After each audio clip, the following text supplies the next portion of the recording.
All right, good afternoon or evening, everybody, and welcome to March 1st, 2022 caucus meeting located here at the high school large group instruction room. Just a few announcements to begin with as we start our meeting. March 18th, for everybody listening, 2022 will be a weather makeup day, and that will be a flexible instruction day.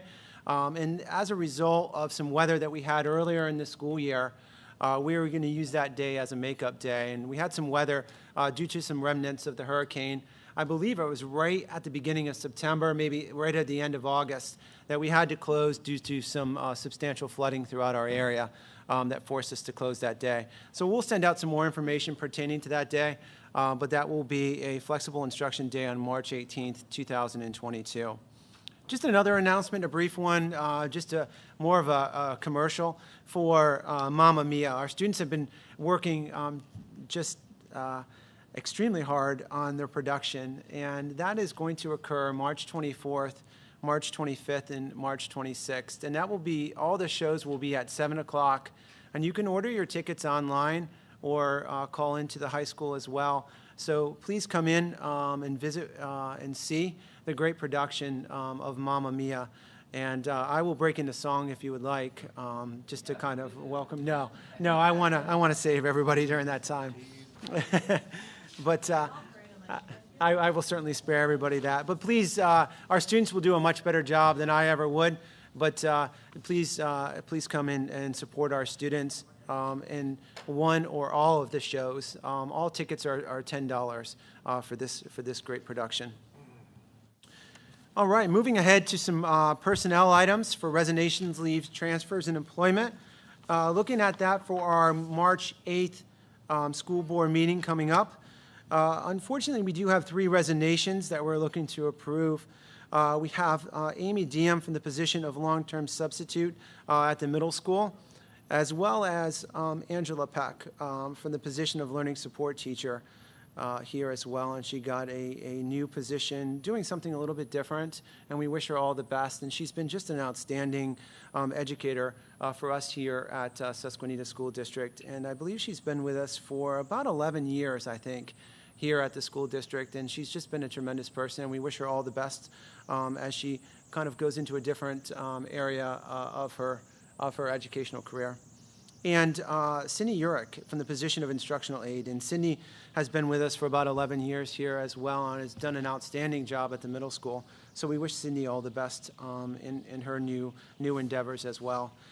And unfortunately, we have a retirement to announce, and that retirement is Mr. Dennis Shanbaugh, who will be placed his intent to retire. He does a tremendous job as our computer teacher, teaching Python, teaching game design, and just AP Principles of Computer Science. And how many years for him? Well, that is 41 years. Wow. So Mr. Shanbaugh has dedicated the field of education. And think of the positive influences that he's produced in 41 years in the service, in the profession, in the art of teaching. So please, if you get a chance to see Denny, please thank him and encourage him to come in and substitute teach for us. Under employment, we have a substitute professional staff member, Elizabeth Battisti. She's a registered nurse from Mansfield University, and she's going to come in and be a substitute nurse with us and work with our nursing team, and that's really important, and we're excited to have Elizabeth join our team. And we have some coaches, 2 volunteers, Mr. David Jenkins and Mr. Chris Warren, both volunteers for middle school soccer, and excited to welcome Amar Bigley, one of our school counselors, for middle school field hockey assistant coach. So we're excited to welcome Amar to the coaching ranks, and she's got some good experiences as an athlete, and we're excited that she's going to take her expertise and continue to coach. So some review of some tentative agenda items for March the 8th. We have some approval of minutes, as well as some student presentations that I want to talk about. We have, of course, Cadence and Taryn, both are student representatives, giving some updates. And we have a great presentation by some students in Mrs. Falzerano's class with technology use in calculus and physics. This presentation is really outstanding, and you get to see the use of technology and just that integration and what they're able to do in some of their creative projects to really apply physics and calculus, and it's outstanding. And we also have a research topic presentation by Mrs. Katie Lombach of the elementary school as well, and we're excited about that as well. We have some overview of treasurer's reports and the payment of some orders as well. We have an approval for a debt resolution in the amount of $2.35 million for a bank loan to fund capital projects at the district. And Mr. Brad Remming will be here this evening at the end, as he's coming from another meeting, to present some of those preliminary results of our request for proposals that was sent out, and they were due this past Monday, the 28th, I believe, February 28th. We have an approval of the capital area intermediate budget, as well as final approval of our comprehensive plan. This comprehensive plan was presented to you in a caucus meeting, and then it sat for 28 days for public review and for any comment, and now it's set for your approval. We have consideration, unfortunately, of a discipline committee recommendation, as well as approval already for the 22-23 board meeting schedule, and some updates from the CPCTC and Dr. Rubish, our representative, as well as following up with some information from the Susquenita Blackhawk Foundation and some updates as well. And we'll go around and do some updates and board reports. At this particular time, in terms of review of finances, we've been hard at work on our budget, and I think that's important to note. And I'd like to first, tonight, we're going to produce our first preliminary budget overview. And when I say preliminary overview, this is our 100,000-foot look. And as we go into further and further into April and into May, that 100,000-foot look is going to start to be really driven down into more of a reasonable number as more information comes to fruition. So I'd like to first publicly thank Mr. Ken Medina for all of his help, and thank you to the board for providing his consultation services and assistance to me and our team as we kind of present this preliminary budget to you this evening. And we know we have a lot more work, and the key to the word tonight is preliminary. And this is our first kind of blush at it, and we know we have a lot of work to do as we continue with the process. So preliminary and process, I think, are two key words to bookend on that particular element. I'd also like to thank Dee Balspa and Karen Pinson for assisting with our onboarding process when it comes to our transition. We're transitioning from Riverview Bank. As you know, Riverview Bank is transitioning to Mid-Penn Bank, and they've done a great job of sitting in on some meetings and ensuring that as we move with that bank transition happening, I believe just in the next couple of days, that is going to be a seamless process, and they've done a great job. And special thanks to Mid-Penn Bank also for all of your help in ensuring that everything is ready to go and copacetic for the transition. Speaking of hard work, Tricia in our business office has done a great job of working to correct what we call Act 80, which is correcting the school district reporting for taxes. And this is a really tedious task, but an important task that she has done, and done with such great diligence. So all in all, they've been working as a team and done such a tremendous job working together as a team. And we thank Mr. Medina for his assistance, as well as Mrs. Moore for her continued assistance. And tonight, we are going to have Ms. Nicole Craddock from Trout to kind of go over some preliminary 2021 audit results and findings with us. So without further ado, I think that's a good segue in, and I'm going to turn the microphone over to you. Thank you.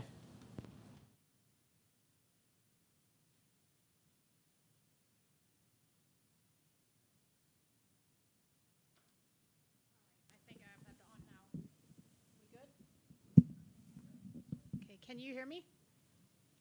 Okay, thank you for having me here. I know we're here later this year than we have in the past, but I felt it was good to be here today since you're working on your budget to give you some updates. And I really want this to be interactive. If you have questions, please interrupt me and ask, and we will come back another time when the audit is fully finished to give you the entire, audit report at this point.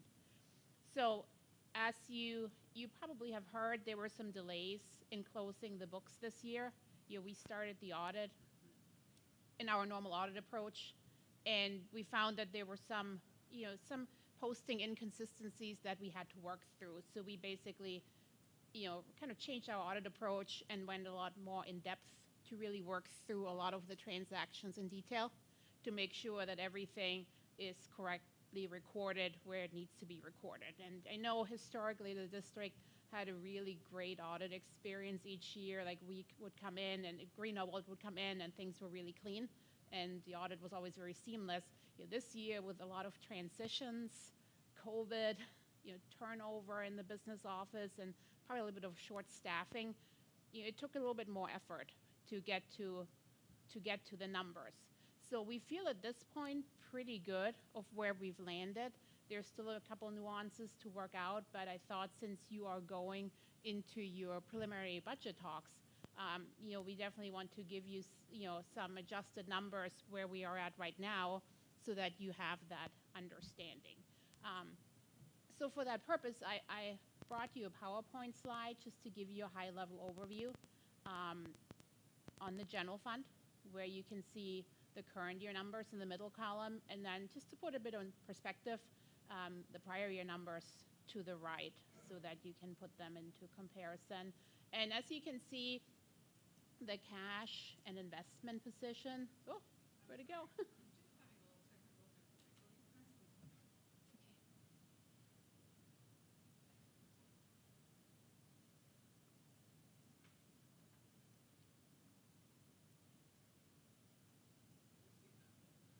Okay. So you can see your cash and investment position in the general fund is still really strong, and that's exciting after this pandemic to still be at that really solid spot in the district. You have some receivables on your books as normal, a lot of some tax receivables and other subsidy and grant receivables. And then, as you know, you're participating in the South Central Trust for your health insurance. And there's a significant amount of school district cash on deposit there, sort of as a reserve that we present here as a $2.6 million deposit that can be used in a way to pay future claims, and it's just maintained by that trust as sort of a reserve balance. So it's your asset, but it's not your cash asset because you can't just spend it for whatever you need to. So your assets end up at about $20 million, so up from last year, which is good news. If you flip to the next page, thank you. Accounts payable ended up in a similar spot. We're still working a little bit of the interfund balance to the food service fund there. That might shrink a little bit. And then you have a significant salary accrual. You'll notice that this is up $1 million from last year, and that has to do with the timing of a PSERS payment. So the school district remits the money that is withheld from employees for their PSERS retirement each month. But the school district's employer share, that big burden you have to work through with your budget each year, that gets paid to PSERS quarterly. And the end of June 30, 2021, it happened to be that 2 payments were still due to PSERS, not just one, as you normally see, and that's why that balance is so much higher. So it's really just a timing difference, and it was paid shortly after June 30. The other current liabilities, we'll go a little bit more when we're back, but remember we had to move some of your fiduciary activities around back into the general fund because of this new accounting standard we had to implement. So that is really a balance due to student activities, where you have cash on deposit in the general fund, but it's not the district's money really, it's for various student activities, so we show that as a liability. Yes, sir?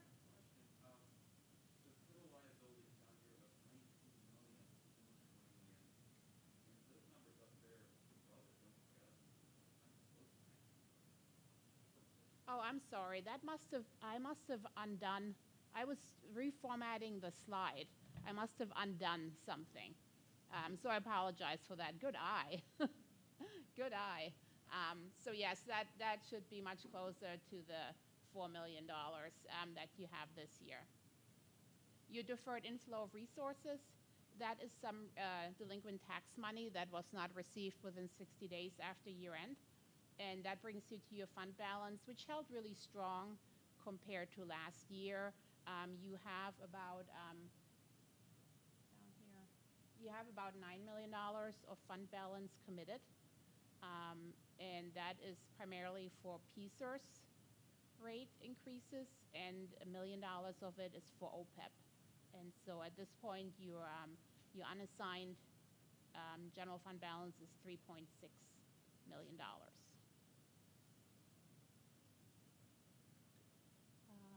Now, looking a little bit at the revenues, your general fund real estate and other tax revenues came in strong. You know, the dip in earned income taxes that we were all afraid of did not happen, so that line item held very strong.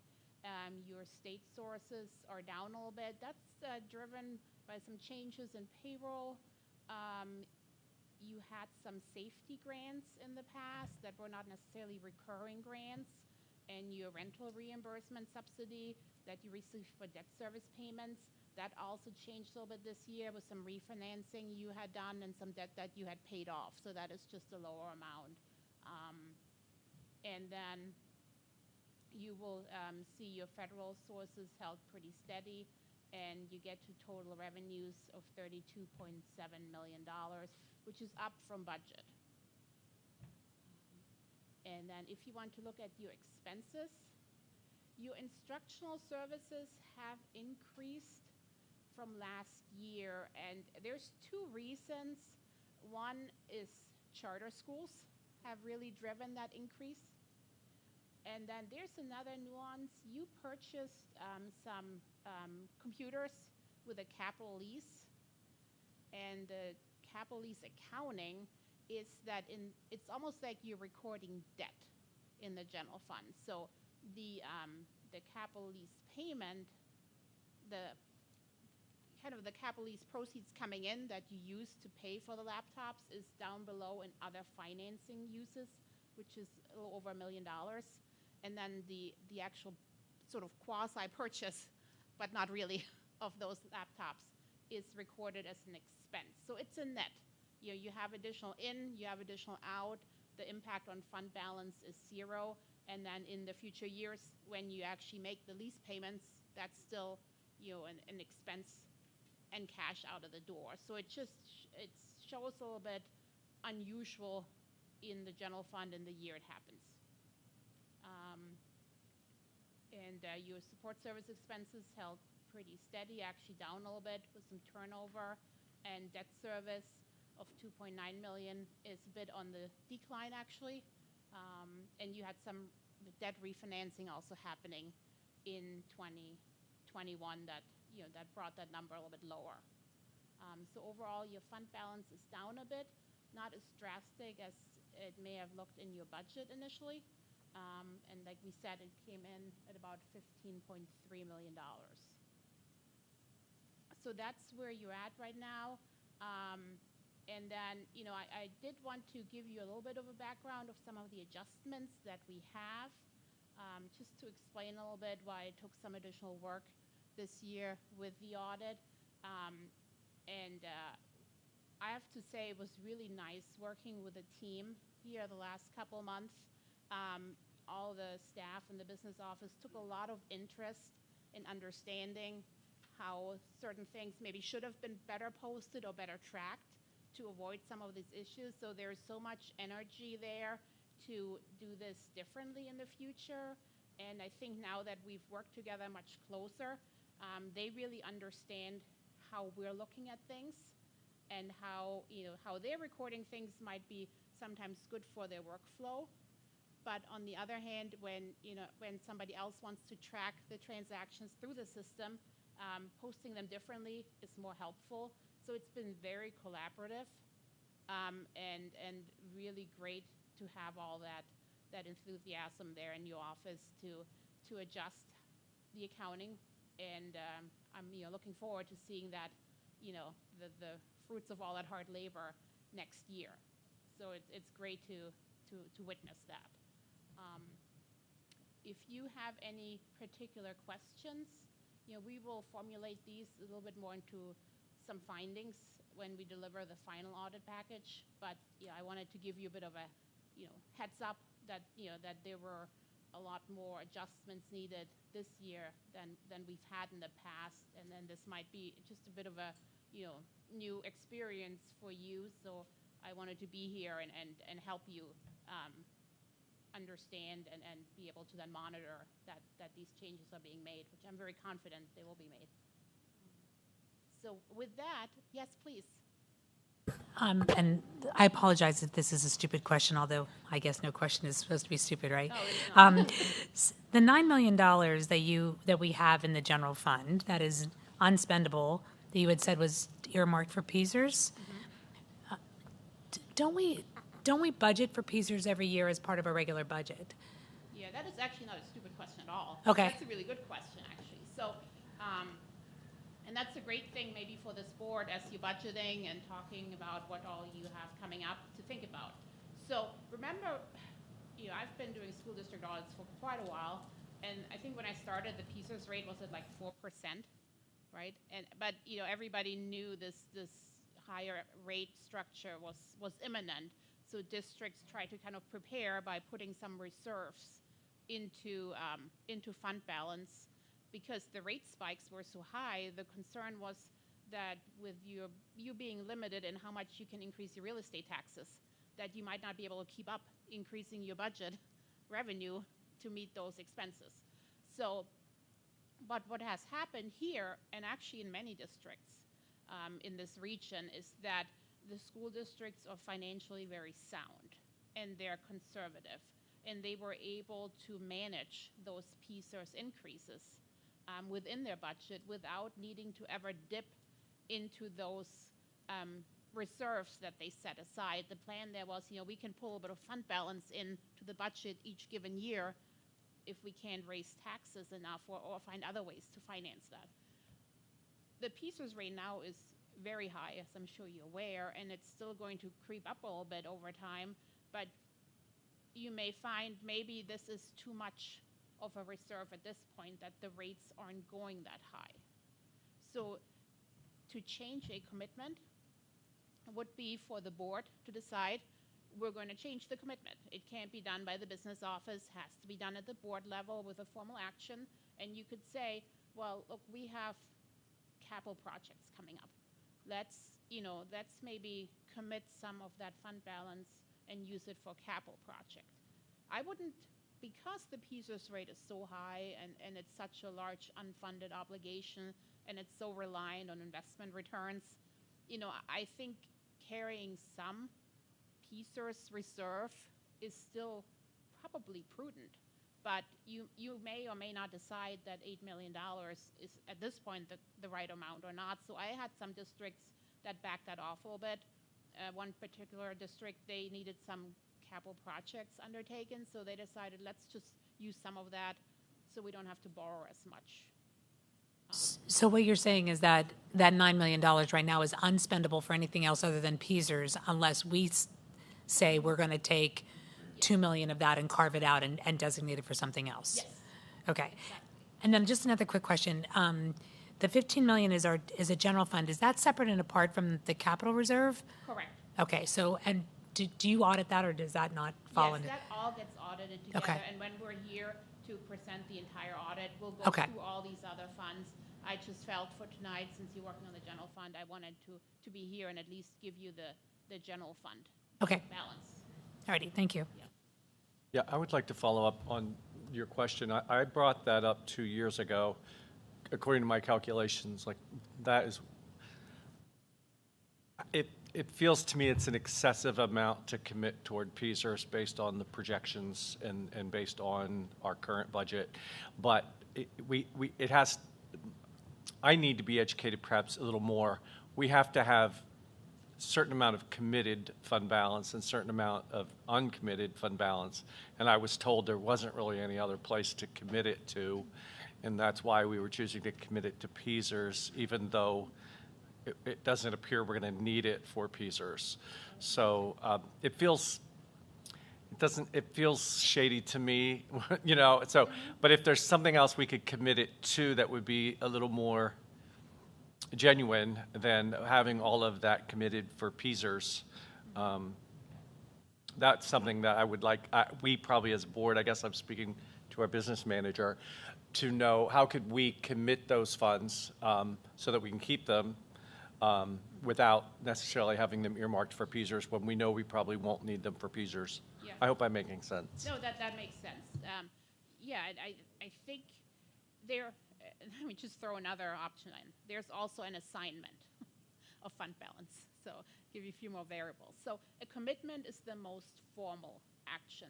And a commitment has to be relatively specific for a certain purpose. It can't be too general, where an assignment can be a little bit more general. And you know, in a board action, you may decide to commit for something else.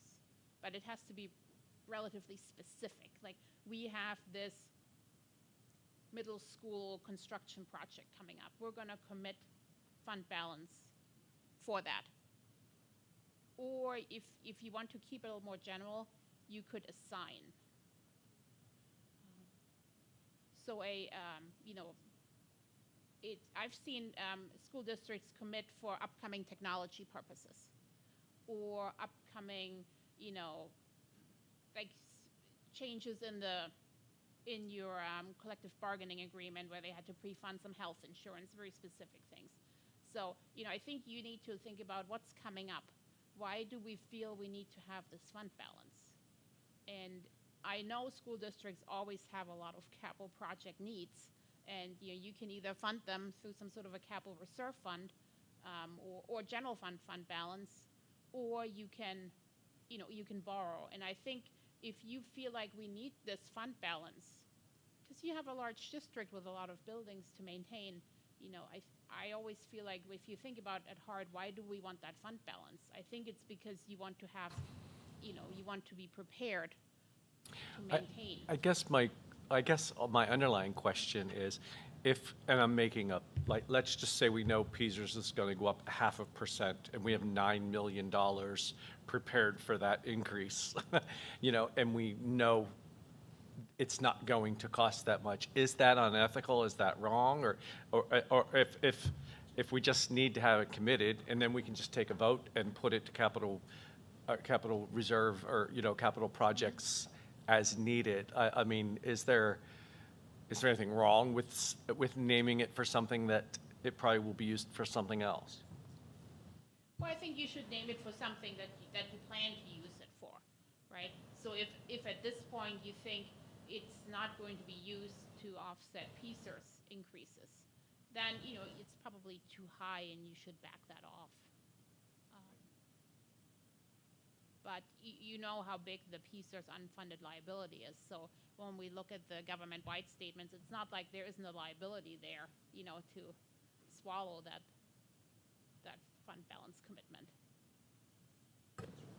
But just as a follow-up, though, do we not increase our budget each year for that increase in PSERS? Yes, we do. So we're doing it, we're already kind of building in the increase, and yet we have this other money there just in case we don't gauge the increase correctly? The problem is, I think, it's just an old, the way I look, it's just an old habit. Because, you know, I remember coming to board meetings, you know, 8 years ago, and that was the big thing, is this PSERS, we have no control of PSERS. That's what they kept telling the school boards and stuff. They have no control of PSERS.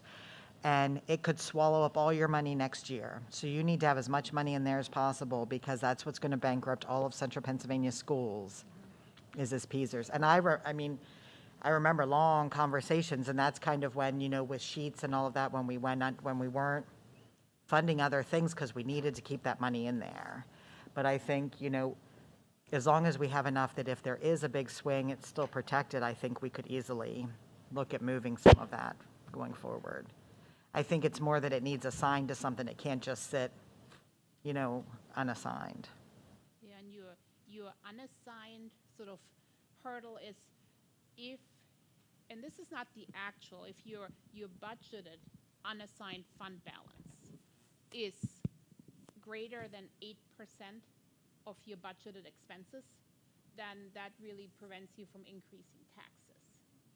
That's really the, so if your ending fund balance is over 8% of expenditures, because you didn't have the perfect crystal ball, it's not the end of the world, but it shouldn't be too drastically over all the time.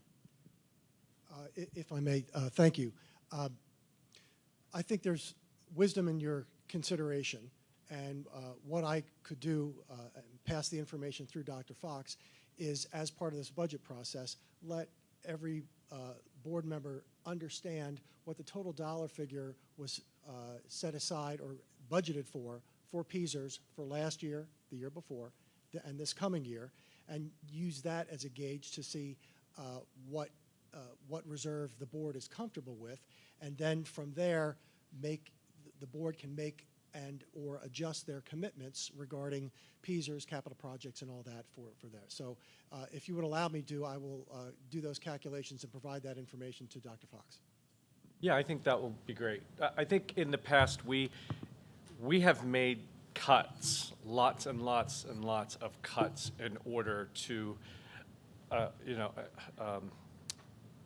take care of the PSERS increases. But going into it, we were thinking perhaps we would have to go into our reserve funds in order to cover the increase in PSERS. We've not had to do that, so I think it is appropriate to have some amount in there, but probably not what we have, but it has to be committed to something, so thank you.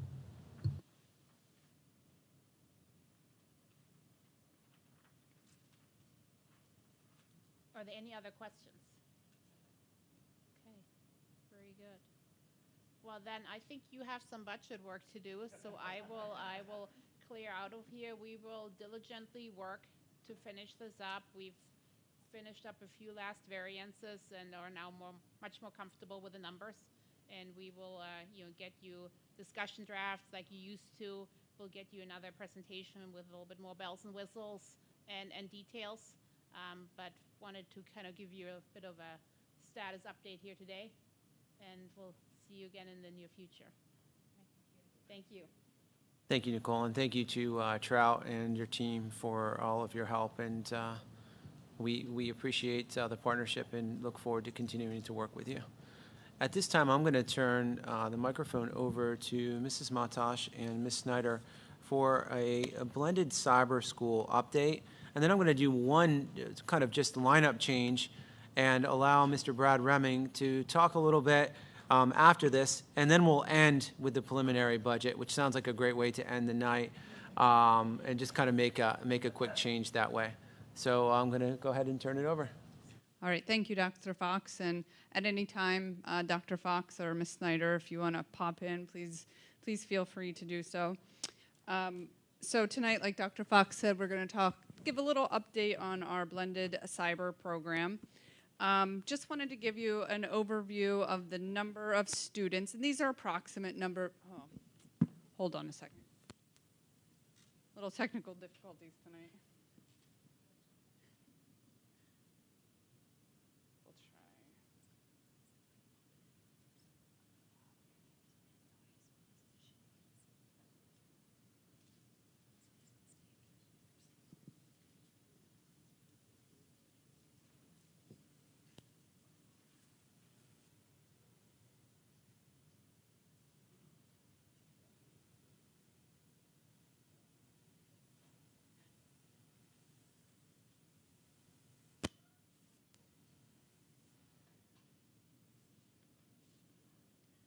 Okay, here we go. Sorry about that. So our outside cyber numbers, and these are our approximate numbers over the last few years of the number of students in outside cyber schools. As you can see, last school year we had a little bit of a jump in our numbers because of COVID, but overall they were increasing throughout the years. And then this year it did come back down some. And we were able to bring some of those students back into our cyber program and back into face-to-face as well. But just so you know, for the 2022-2023 school year, we do have in our budget $3.165 million for our outside cyber program, and that's based on state funding. And if Dr. Fox wants to explain that a little bit more. Sure. Every year we have to submit, it's called the PDE 363 form.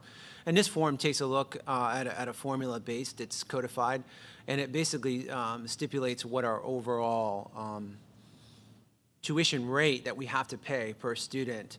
And that comes out of our subsidy right off the top. And then at the end, we work, and we're fortunate to have really good child accounting office and Mel and Angela, Mel Black and Angela Schlussler that do a great job of ensuring, and then they go back through and subrogate and ensure that any payment is not paid if that student did not attend and for how long that student attended for. But yes, that is the case, and we're projecting a little bit in terms of an increase in our payments to cyber charters. And I'll talk a little bit more about that in the preliminary budget. But anybody listening who, again, isn't a cyber charter, this presentation certainly is for you as well, to take a look and to contact us and to see what we have to offer here. And we believe we have a lot to offer. And we believe we have a lot of different opportunities for you from a blended model version that we'll get into throughout this presentation. So please, if you're listening, if you want, contact myself, Ms. Snyder, or Mrs. Matosh, or your building principals directly, and we will connect you, listen, talk with you, and see what we can do to bring you back in, because you are our student, you are valued, you are heard, and we want you to be a part of our school district. Thank you, Dr. Fox.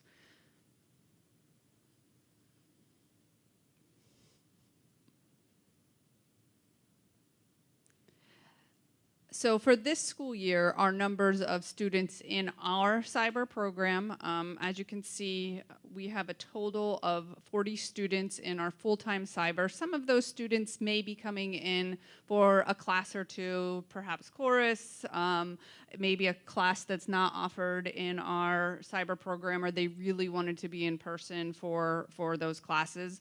And that is why we do call it our blended cyber program, because they can come into the building and take those courses that they want. It is our first full year at the elementary school. We did have a program last year, but it was more because of COVID, so we didn't design that cyber program. So this really is our first full year at the elementary school. And you can see our numbers are definitely higher at the high school than they are at other grade levels. The blended students I have on the right are actually our traditional face-to-face students, but that are taking one or potentially two cyber courses. High school students, there are 10 to 12 students that are taking some courses, and that's based on schedule. So if a course didn't fit in their schedule, we do enroll them into a cyber course, or it could be based on IEP or gifted students. The middle school student is actually a gifted student that was taking an extra course for their IEP. And so we have about 13 total of those students. And just for a little bit of prior years, in the 2020-2021, again, with COVID, we did have about 300 students in our remote and cyber program last year. But prior to that, in 1920, we had 19 students in our cyber program. And in 18-19, we had 29 students. So you can see we are increasing the number of students, I think partially because of the elementary program. And I think that will help us moving forward, because when we do talk to families, if they're starting in elementary in a cyber school, it's hard to bring some of them back to our cyber school at the middle school level, because they want to stay where they're used to. So I think with us starting in the elementary school, we should hopefully see some of those families stay with us throughout their career.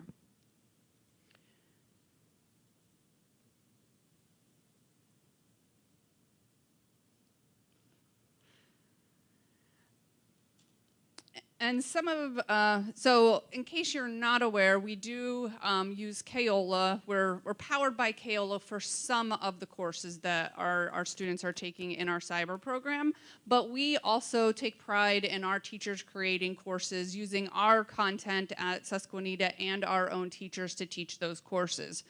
Currently, we're only doing that at the high school level. So we have, and these are the list of courses that we currently have in this school year. For English, we have our 4 major English courses.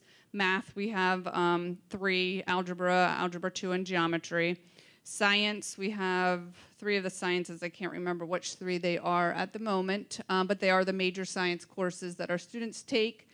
Social studies, we have all 7 courses that are offered this year. I think there's a couple, maybe another course that's going to be offered next year that we don't have in Canvas yet.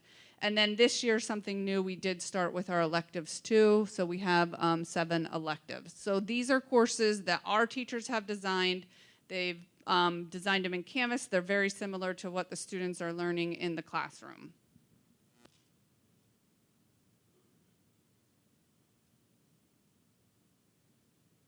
And I'm going to stop just and add one thing to that as well. As we build these courses out, it's really nice because we are a blended cyber model. So as we go back to a student who may want to take something in terms of it not fitting into a schedule, if it is on the Canvas shelf, we have that ability to connect that student with that particular course.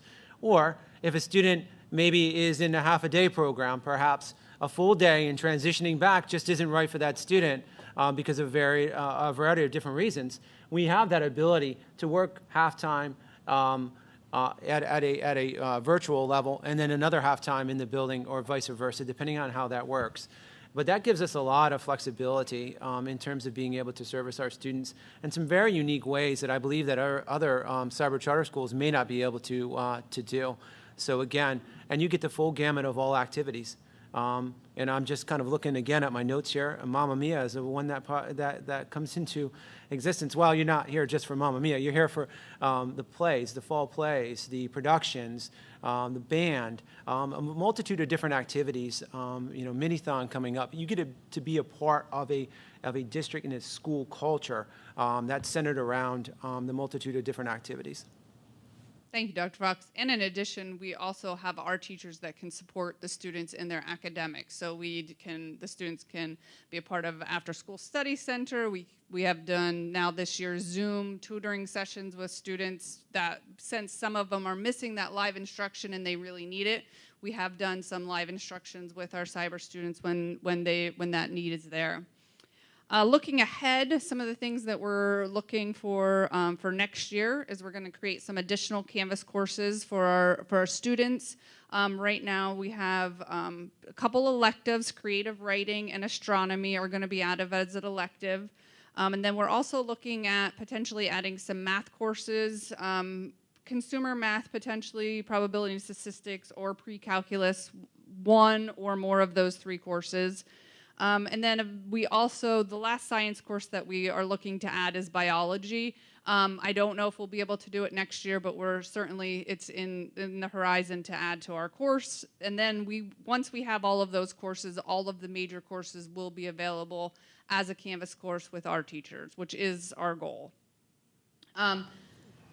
For our K-8 program, and then for the other classes that aren't in our Canvas catalog, we do use Kaola to power those courses. For the remainder of this year, we are going to review the curriculum that we're using currently. So right now we're using Accelerate Ed in K-4 and OdysseyWare in 5 through 8 plus at the high school where we need it. So we're going to have a team of administrators, teachers look at that curriculum that we're currently using and look to see if there's a better curriculum or vendor that we can choose from Kaola. Another thing that we're doing is we're going to try to do a little bit more marketing with Mrs. Troutman's help with, oh, go ahead. I just had a question. So all of the cyber courses that we offer are all asynchronous? Correct. Okay, thank you. Yep.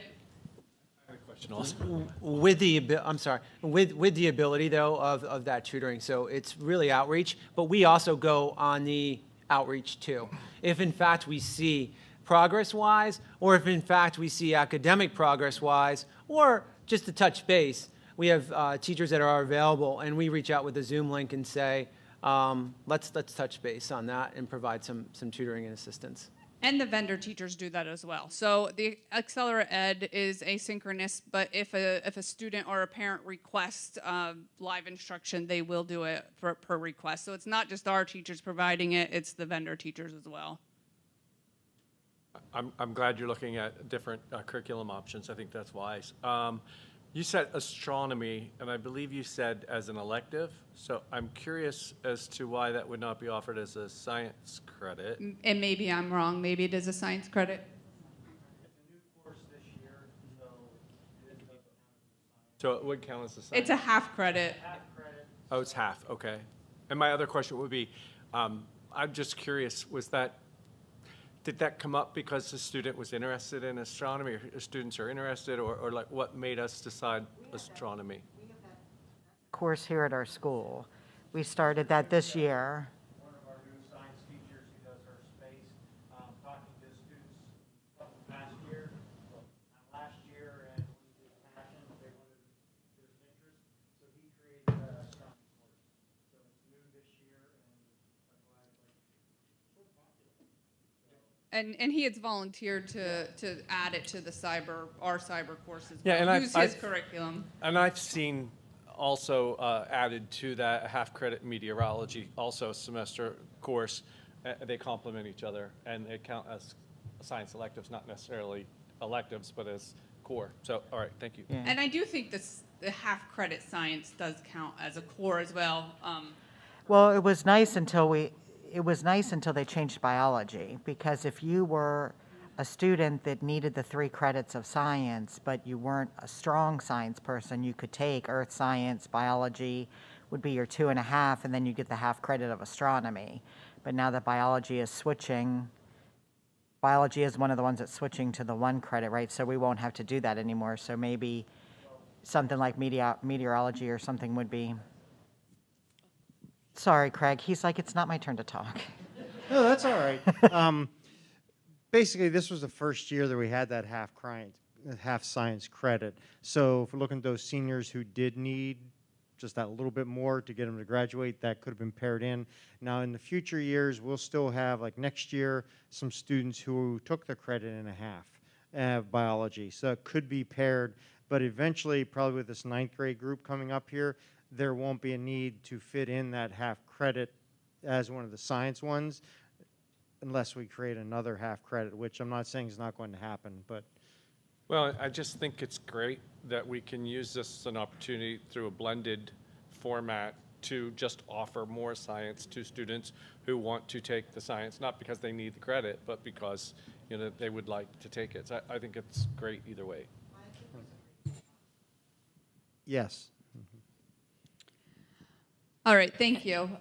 So next, the other thing we're doing is marketing, and we did work on this this summer as well. So each building made a lot of phone calls to families who were in outside cyber schools, reaching out to them, talking to them about our program. Dr. Fox and I both talked to families as well, and we will continue to do that. I think our plan will be to do it again in the summer while parents are enrolling. So that's one aspect of the marketing that we're looking at. We are also, I'm going to work with Mrs. Miller's media class and creating some promo videos along with the help of Mrs. Troutman, who is our community relations person. So she's helping me spearhead those projects. And then the last one is the cyber logo contest that we had. So we wanted to have a logo for our cyber program, and we actually finished that. I'm sorry, my presentation is just not working. While she's loading it, I do want to publicly thank all of our staff in the summer, all of the principals, assistant principals, Mrs. Matash, just reaching out to families. Even if a family was not really interested in reconnecting with us in terms of looking at our blended model, or even reconnecting back into the day-to-day schedule here, it was just fun to engage and talk with families. And we look forward to that again. And one thing I think that, you know, again, and please, I'm not just by any means talking ill will on any cyber charter, but I think what separates ourselves from any cyber charter is the fact that we are a small district, and that individual is a name, and that individual has the ability to connect with adults here. And we want to still recognize that personalized touch that's so vital to the development, not only academically, but socially as students throughout the different years. And again, connecting them with activities and just connecting them with other individuals and having that one champion every time as a student progresses is so vital. And we believe in that passionately, and hence some of the reason we're reaching out to them as well, because we want them and we want your students back with us. Not only, yes, for a financial reason, I will be honest, but also from a developmental reason. We see that need, and we see some students returning to us that really we would benefit being with us. And you know, we want to continue to have that. So, you know, again, if you're out there and you're listening, please reach out. We'll have that conversation, and we'll be able to visit.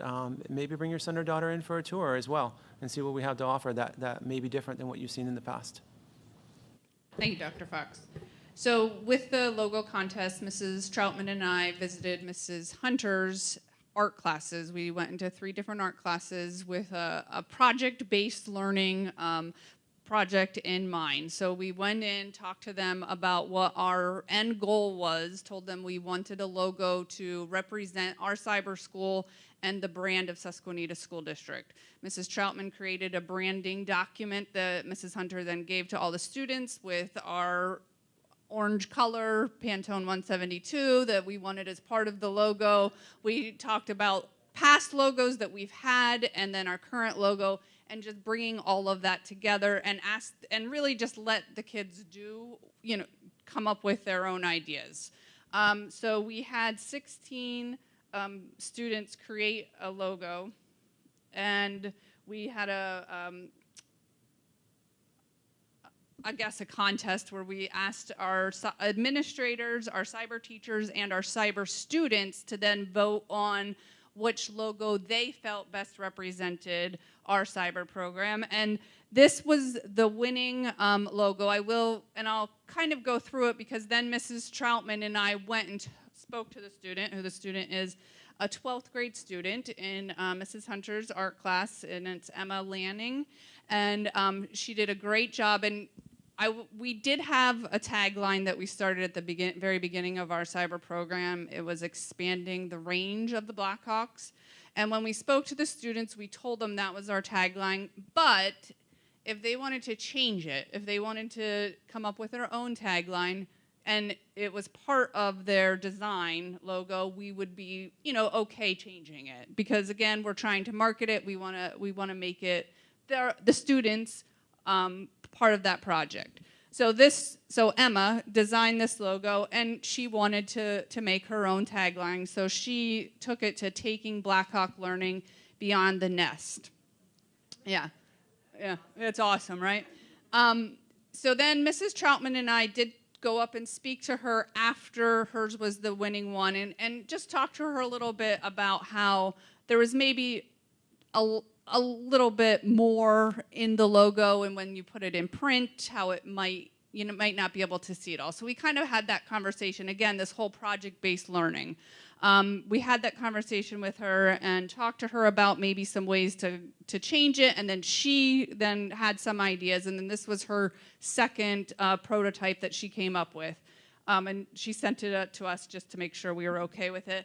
And then Mrs. Troutman and I also talked about, she said, Taking Blackhawk Learning Beyond the Nest. We wanted to shorten it a little bit just because when you're putting it in a print again, so we shortened it to Taking Learning Beyond the Nest. I don't know that we're settled on that yet, but that's kind of where we're going. And just so you know, too, the icons on the computer screen, they were kind of the math, English, art that she did around it, and we put it on the screen. We're going to just make sure that that's all going to work once we get to the end of it. Make sure it fits on there. And she is drawing it by hand. It's not electronic. So one thing we are going to need to figure out is making it an electronic logo then. So that is kind of where we're going. And then we'll do the same thing with the media students. It's going to be another project-based learning where we'll go in and give them that same branding, talk about what our expectations are, let them go with it, and then come back and have those conversations with them. Any questions? And Ms. Snyder, if you have anything to add, or Dr. Fox, if you have anything more to add. I just have two things. One, the first one is just a comment. I like having the word Blackhawk in there somewhere to make the correlation to Nest. I think if somebody was driving or maybe even new to the area, they may not make it. So whether it's in there or somewhere in the logo where they would see the word Blackhawk and not just Susquenita. My second comment, I guess, is when you were talking about marketing, on the way down to Marysville, there's a digital billboard that has been, it has to be fairly inexpensive to advertise on, because there's the Susquenita Mountain Biking Club is on there, right? So, and Marysville Pool for their lifeguards. Like, I'm wondering if we should look into that, because this summer, maybe even unveiling that logo on something that big would really catch people's eyes, driving down 11 to 15. I don't know, just thought of. I'm glad you mentioned marketing, and I think that's a great idea as well. And while we don't have the $25,000 that certain cyber charter schools may have in terms of marketing and prior Super Bowl ads. That's million, right? Not 25,000. Oh, That's 25 yes, million. I'm sorry. Absolutely. We do have the ability to utilize certain local resources to be able to do that. So that's a great idea. Thank you. I'll tell you, though, even with the billboard, it might not be a bad idea, maybe just even this summer, maybe even to, recognize the students and everything. Like the Marysville Pool has banners, the Dagsa Field has banners. There are local banners, all over our district, at different, I think the Y Pool might have banners. It might not be a bad idea just to even include those kids' names and stuff as a project, and then include it, because it might get attention that way as well. And I was going to say, every year we frame the winning Christmas card suggestion from the various schools and do a present. I would love very much if we, once this is finalized, do something very nice for this young lady and introduce her to the board. I think it's really phenomenal, and kudos for the project learning and all of that. It's great. Absolutely. I think I like that suggestion, so we'll certainly have her come once it's finalized.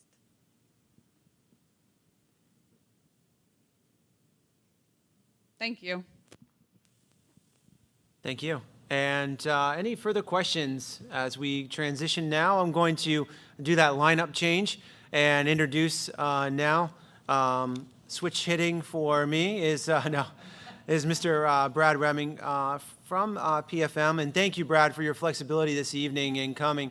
Brad came from another meeting and drove directly here, so we appreciate that. And what Brad's going to talk to us about is, at our last meeting, we authorized to go out for requests for proposals to banks to look for loans for our capital projects, which include the land purchase, as well as looking to place synthetic turf at Blackhawk Stadium. So we have some of those proposals back, and then we'll talk about the next steps thereafter. Mr. Remming? Thank you, Dr. Fox. It's good to see everybody again. As was mentioned, when the board authorized the RFP to go out on the 8th of February, we sent it out on the 9th, very next day, and we received proposals back yesterday. Over the course of time, we did get some last week as well. And I'm prepared to share with you the results and go over the next steps. The one thing, this chart I always put in my presentations. I really would like to focus on the bottom one, because right now we've experienced low interest rates for quite some period of time. And if this middle chart shows you the history for the last 30 years or so. But when we get to the bottom chart, this will be somewhat similar to what I shared with you before. We are looking at a rising rate environment. Interest rates are ticking up. People are probably very much aware of that, with the Federal Reserve talking about potentially raising rates, as well as the inflationary pressures and all the things that you're probably hearing in the news, and we're seeing rates are trending up. Now, the next page is going to be the page that I always start with, and that is your existing indebtedness. And those are the payments that you currently have in your budget. The top half is principal and interest payments on your debt, and then the bottom half nets out any planned con money that may have qualified for those loans. So really what's in your budget on a net basis in this current year is in column 8. $2,381,000 is what's in your budget, and next year it drops down a little bit. But the debt goes away after your 23-24 budget year. So we wanted to take advantage of that to see if we could get a loan that would fit within your debt portfolio while having a very minimal impact on your budget. So if we go to the next slide, I'll get to the numbers in a second, but here are all the proposals we received. And we casted a pretty wide net. We weren't afraid to ask anybody for a loan. And we did get 11 responses, which is quite a lot, okay? We did get a bunch. We had some from some banks here locally, as well as some across the state, and quite frankly, a couple of the national banks that we work with to get some loans. The lowest proposal that we got was from Jim Thorpe Neighborhood Bank. We have worked with them in plenty of places before. They're literally in Jim Thorpe. They've been very active in lending to municipalities and school districts in Pennsylvania. And they offered us a fixed rate of 1.55%. I shouldn't say us. They offered the school district a loan of that amount at that rate. And they had pretty minor fees, and they also delivered what I would call a pretty clean proposal. There weren't a lot of weird terms and conditions or things that we needed to do, the district needed to do. We did ask from the banks if they would offer what we call a draw facility, and that is taking the money down as you need it.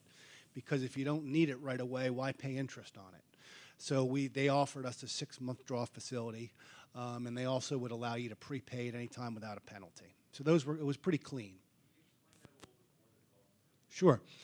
It's almost as if it's a line of credit, meaning that there's to be a facility set up at the bank for the amount of money that you borrow. And then what will happen is when you need to call them or make payments on, I know that the land is relatively quick, but the turf might be a couple payments over time. So that way you can call the bank to get the money you need when you need it, and you don't pay interest on it until you have drawn it. So if we don't need to draw money for the turf until June, I don't know when those might come, but then it just saves you a couple bucks on interest expense. So we asked for that, and they were willing to give it. Some of the banks said that they would needed to have it fully funded at closing. One said not. Some of them say not specified, and that just means they didn't specifically say they were going to do it, but we asked for it in the proposal. So had another bank not specifically said that and had come out with the best proposal, we would have been reaching out for them to receive clarification. So that's kind of the one. For a reference point, when we were looking at these numbers at the meeting last month, the interest rate assumption in the numbers was 2.25%. So we're well below where we thought we were going to be. But I thought it was quite interesting that you got a lot of interest. And I thought it was pretty interesting, believe it or not, that range of the best one to the highest one was pretty tight. It was pretty close. So what does that mean if we do the 155 for the $2,350,000? And this is the bottom line answer. Bottom line answer is that if you add your column 3, your payments that you currently have in your budget, and we have the interest, basically interest only. There's some small principal payments in the next budget year and the 23-24 budget year, but the majority of principal has been structured to be paid back after your other debt gets paid off. So if you'll notice, when you add 3 to 4, it gets column 5. You can see that your debt basically goes out 1 year, and it looks like what you're going to see in an increase in next year's budget is only a modest $4,000 or so, which is really kind of hopefully as budget neutral as we could get it for you. And then you can see your debt just goes out 1 more year. So that's the way it's been structured. So Brad, just to go back to that real quick, and I'm sorry, just for my next year's budget impact will be. It will be there's a difference from 22 to 23 for this project. The difference will be. It's only going to increase your budget by about $4,000, and that assumes you draw all the money at closing. If you choose not to do that, you might even save some interest expense than what I'm illustrating here. I wanted to share with the board what I would refer to as the worst-case scenario where you decide to take it all at closing, but it might actually turn out to be less if you do the draw facility. Thank you. Brad, when you have an assumption of a fixed rate of 1.55, is that an assumption or is it a fixed rate? I called it an assumption because I don't want to make your decision for you. I'm assuming that you would go with Jim Thorpe National Bank and you want to proceed, so that's the reason of the assumption. But their rate is a fixed rate? Correct. Okay. So I attached detailed schedules. I think this is really kind of a nice summary. It kind of shows the principal and interest payments. And I did mention, I think to the board before, that we had a closing cost budget, and I think we're going to come in under those closing costs. So that's good by about $10,000 that you can now spend on your projects instead of having to pay closing costs.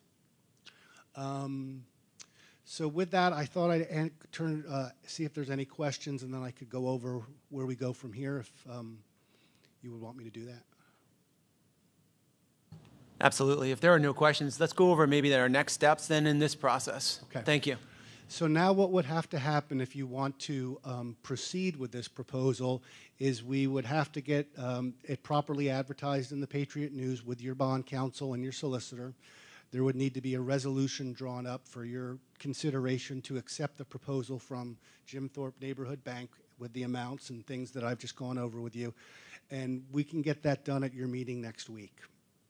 So the plan would be, with your okay, I would get the information to your legal team so they can draw up the documents that you need for basically would be a resolution, some other papers that need to be filed with the state. That could be done at your meeting on the 8th, and I would be in touch with emails probably this evening before I head out of town to make sure that gets working for you. Yes? Is there any reason not to go with Jim Thorpe? No, not that I'm aware of. We've worked with them. We know them. We've had successful transactions with them, so I don't see any reason why you wouldn't go with that proposal. At one of our last meetings, we had some concern from the public as if we were proceeding with the turf and for some reason something would come up unforeseen that we didn't feel like we could move further with the project. How would Jim Thorpe work with that if we were to never make the draw for the turf? We just wouldn't have to pay it back at the end. Okay. So there would be no penalty for not drawing out? Okay. No, I think after 6 months, had you not drawn some of it, you just don't have to pay it back. But my understanding is the intent is to move forward with it, so. Question. I saw the Juniata Valley Bank and the Landisburg Bank. Now, their rates were competitive with that. And Landisburg Bank is a Perry County bank, but whatever. Yeah, I think you make a good question and a good point. We have to kind of be prudent and responsible to all the taxpayers when we look at the 1.55 and understand that the banks, while maybe local, may have a large branch connection to other banks or other conglomerates too, without going into full detail as to how those banks maybe operate and what shareholders they may in fact have or not have. Right. Is that Yeah, fair? that's true. So Jim Thorpe doesn't have connections with bigger banks? Not that I'm aware of. Okay.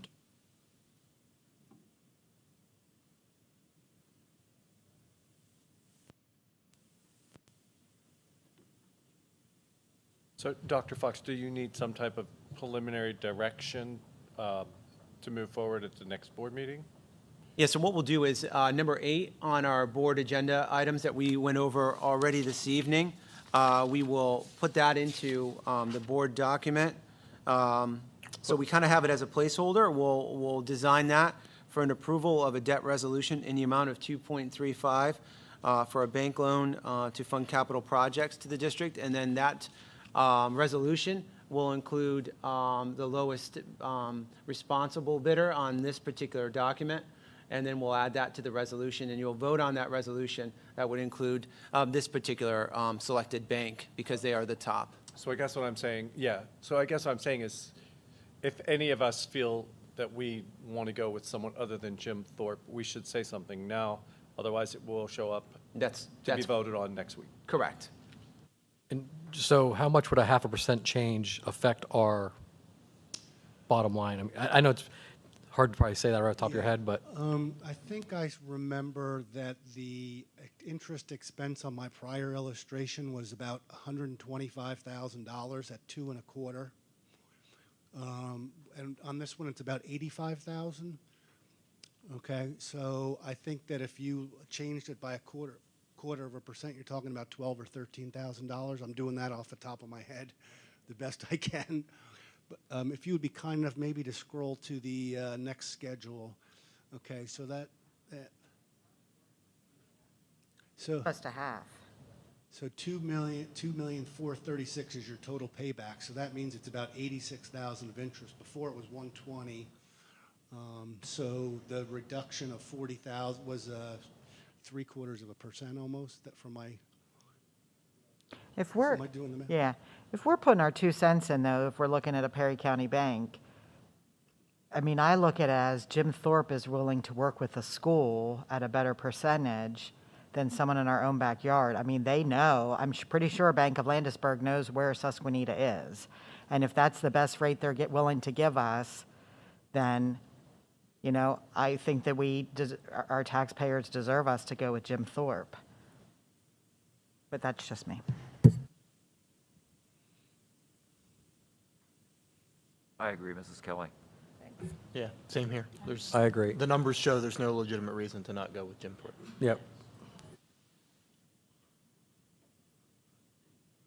Okay, well then we'll get to work to have this available for you for consideration at your next meeting next week. Thank you. Great presentation. Thank you for pulling all these RFPs together in this presentation. Thank you for all of your work and your partnership. Thank you to the board asking some really great questions during this time.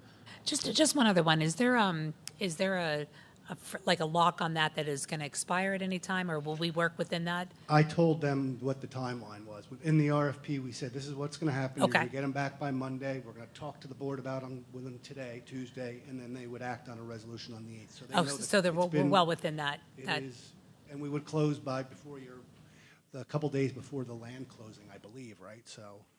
Okay. That's correct. Okay, thank you. Thank you very much. And you're more than welcome to stay for the preliminary budget presentation one if you'd like. I have a seat right here. Thank you again. So let's go ahead and we're going to dive in to our preliminary budget presentation one. And as we begin the preliminary budget presentation one, all of us have our budget planning documents available there as well in front of us that we're going to kind of take a deep dive in throughout. But again, this is a 100,000-foot overview and presentation this evening. And as we get going, we're going to kind of chisel that kind of larger session down into more of a granular, more of a specific, and chisel down as we get more information moving forward.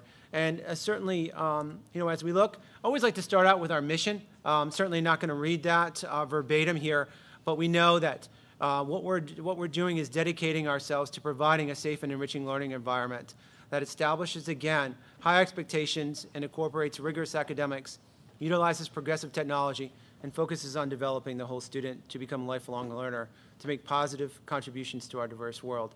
And I want to focus on that because I believe that this is what our budget process is. This is what we do. And the process of this budget is that plan to continue to connect into the mission of what we do day in and day out for our students. It's our promise to our students, our connection to our students. And here's our budget goals as we continue with this preliminary plan during this process time. Our plan is to continue to enhance and maintain the current curriculum offerings for students. And again, I think the word is enhance and maintain. Those two things go hand in hand as we're looking continuously, as you saw the high school presentation of the course curriculum guide, kind of, again, looking at reinventing elements within the elementary school, and you'll see that breathing through this particular budget. You'll see that again also in the middle school as we're looking to kind of bridge and continuing that transition between elementary, middle, and high school. We want to continue to maintain and enhance facilities.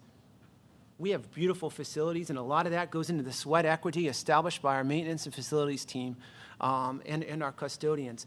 Day in and day out, they put a lot of time and effort into it, but yet we're going to continue to ensure that our facilities breathe life into the curriculum and vice versa.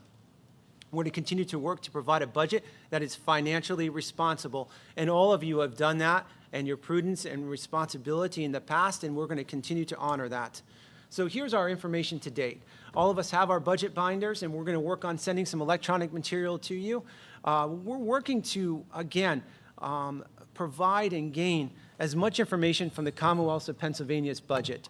Right now, that budget has been proposed and tossed to the legislative branches and to the legislative branch of government to look at the proposal from the governor of Pennsylvania.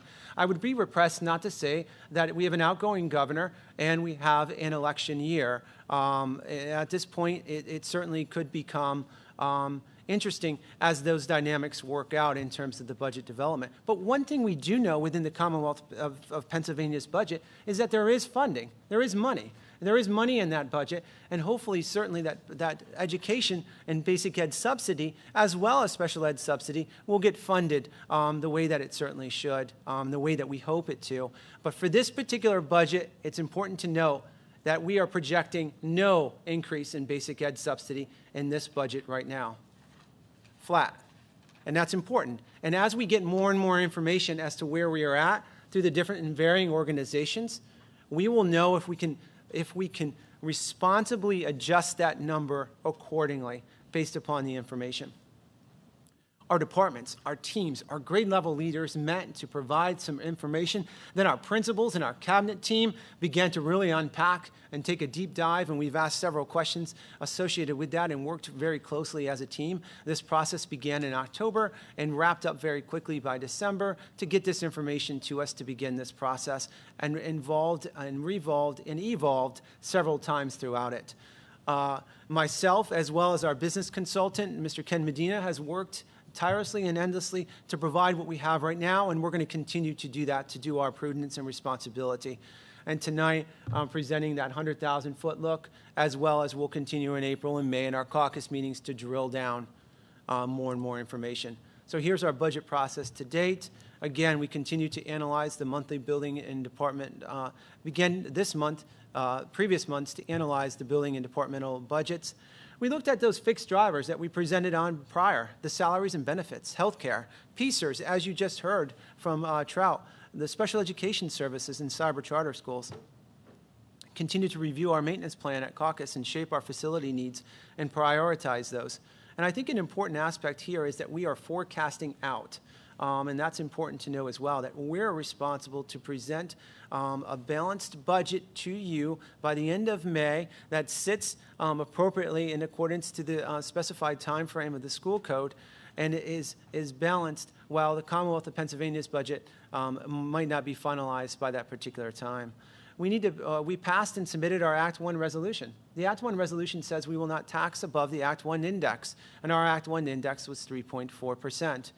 Our budget this time does not include any particular tax increase to our current budget. Budget 1, this budget proposal, is presented along with the preliminary audit information that occurred. So we need that final audit information to be able to set our books for the 21-22 fiscal year starting point, and to know what additional fund balances may exist. And then we'll take your direction as to how we want to utilize some of that ending fund balance. We'll follow this meeting with additional budget workshops that can be scheduled in March or April based upon your feedback and your direction that we'll get to during the course of this presentation. At any point, at any time, please stop me. Important information to note that this year's cost and object codes changed, and I think that's really important. As we look through our binders and as we look through the information, it's very difficult because a lot of the charts of accounting has changed in the Commonwealth of Pennsylvania for this year, making what was once maybe, let's just use the number 12 to 24. It magnified the amount of budget codes, and certain elements that were once for the fiscal year 22 budget were once coded as something may not be in that particular area. So you may look at that and see a blank because it's broken apart into 3 different codes. I think that's a really important element to also talk about because as we heard from our auditors, revenue coming in and revenue coming out, and the way information is coded, the way information is tracked, and the way information is charted is really, really important. And these new charts of accounting are going to, is our ultimate goal to assist that formation as well during the course of that process. So again, it's required, but we believe it's also going to assist us as we move forward in our team. So cost comparisons may be difficult, as we stated. We're designed with no increased projection in basic ed subsidy, as we said, and we did plan for a cost increase in commodities. We see that as consumers right now, right? I see that right now going to the gas pump. I see that going to the grocery store. Now take that information. I see that on my current gas bill. Take that and magnify that as a school. We see that as well, and we're planning for those commodity increases. Propane, liquid fuel, electricity. We magnify that as a school district and plan for that accordingly to the best of our ability, forecasting forward what some of those may be and trying to be as prudent and as responsible as possible.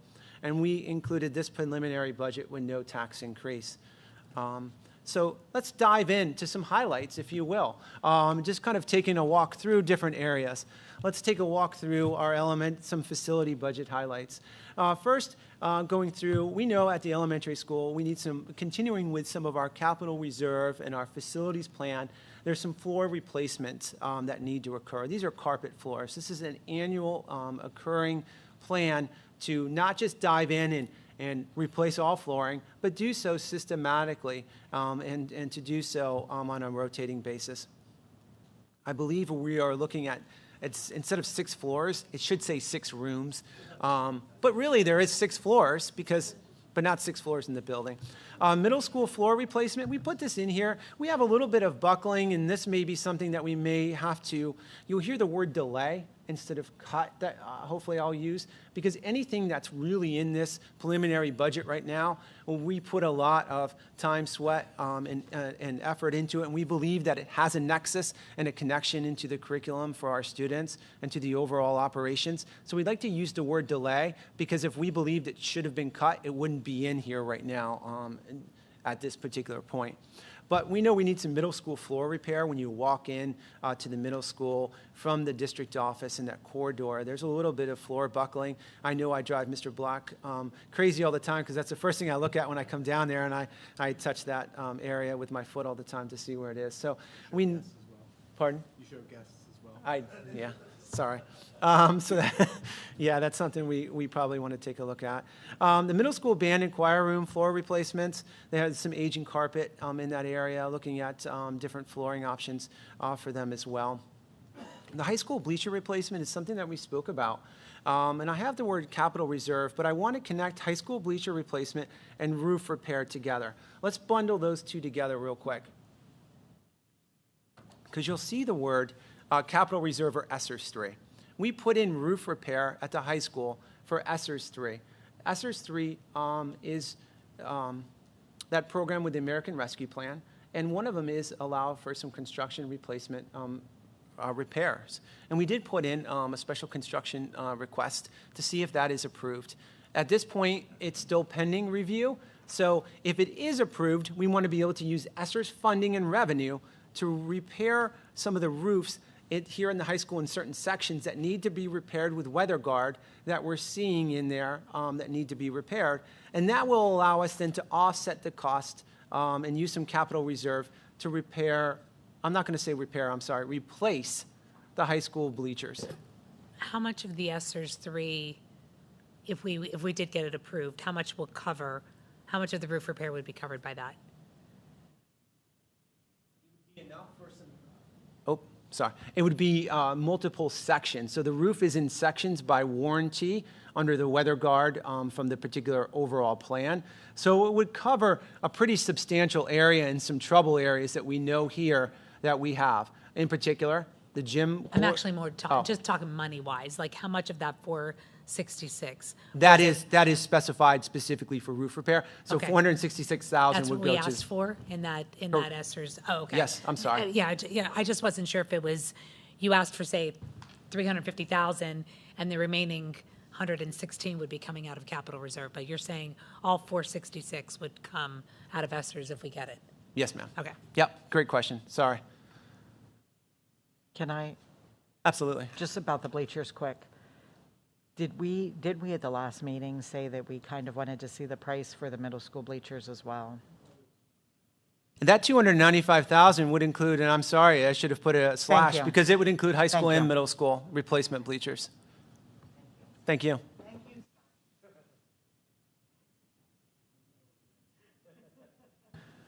Moving ahead, middle school cabinets, completing some cabinet repair that we have. There's an odor issue that we can't seem to find out. And right now, there was 10,000 last year in the budget to complete some of the replacements. So we have reached out to vendors.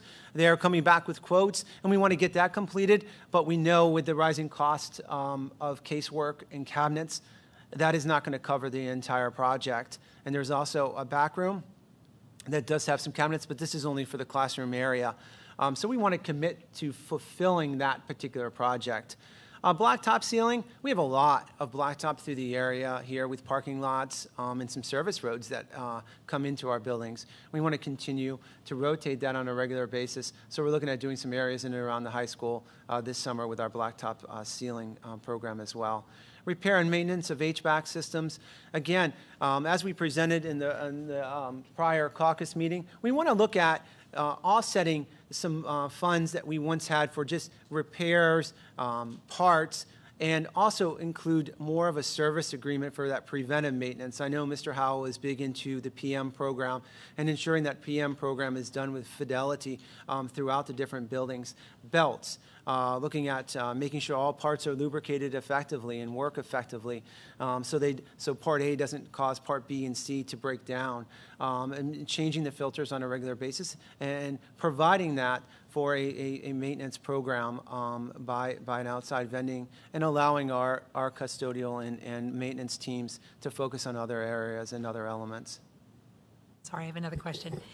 Is the Esther's 3 closed for request, or is that, it just seemed like HVAC would be something that you would think would fall under that? Yeah, HVAC does fall under that, and we used, for ESSERS 2, we did use the HVAC controls under ESSERS 2 because we saw that there was that humidity issue that was happening in our buildings and not being able to really kind of log in and control the different dampers at different points because of the failed controls that were there. So we did, I think it was $243,000 with the request through that CoStar's bid that we were able to do that as well. Okay. So yes, it is, the application is submitted, at this particular Okay. time. And there's again, there's a multitude of different categories that we looked at ESSERS 3. So I'm glad you asked about ESSERS 3. One of the things we want to do with ESSERS 3 is supplement certain elements as well, and not just supplant, but ensure that we continue to offer and use to kind of offset some of the costs of salaries for some of our school district employees also. Great questions. And I just put this on here because I want to put it to our attention that it's something we're going to talk about and move forward with in the future is our current outside high school EFS project, if I'm saying that word correctly, or FS, the outside of our structure. There is, we're right now working to, the building envelope, we're working on what needs to be done, what can be done, what are other alternative surfaces besides putting that same substance back on. What would it look like? What is the cost associated with it? What is the manpower associated with it? If we do go with the EFS project, what does that look like? Because we're not just going to patch, well, we do have to patch certain aspects, But we don't want to just go with the same because we know that our current FS goes all the way down to the frost line or to the soil line, and that's not good because that's causing that water penetration through there. So we want to get some different aspects and bring to you, and then do that project to the best of our ability once we get all that information. Is that inaccurate, Mr. Howell? Thank you. Any questions on that before I flip over to athletics? And that, sorry. That's okay. I thought that you spoke too quickly. And that, Mike, to your point with the Feasers money, like we could say, you know, maybe we want to move X amount of dollars each year into an account for this FS project.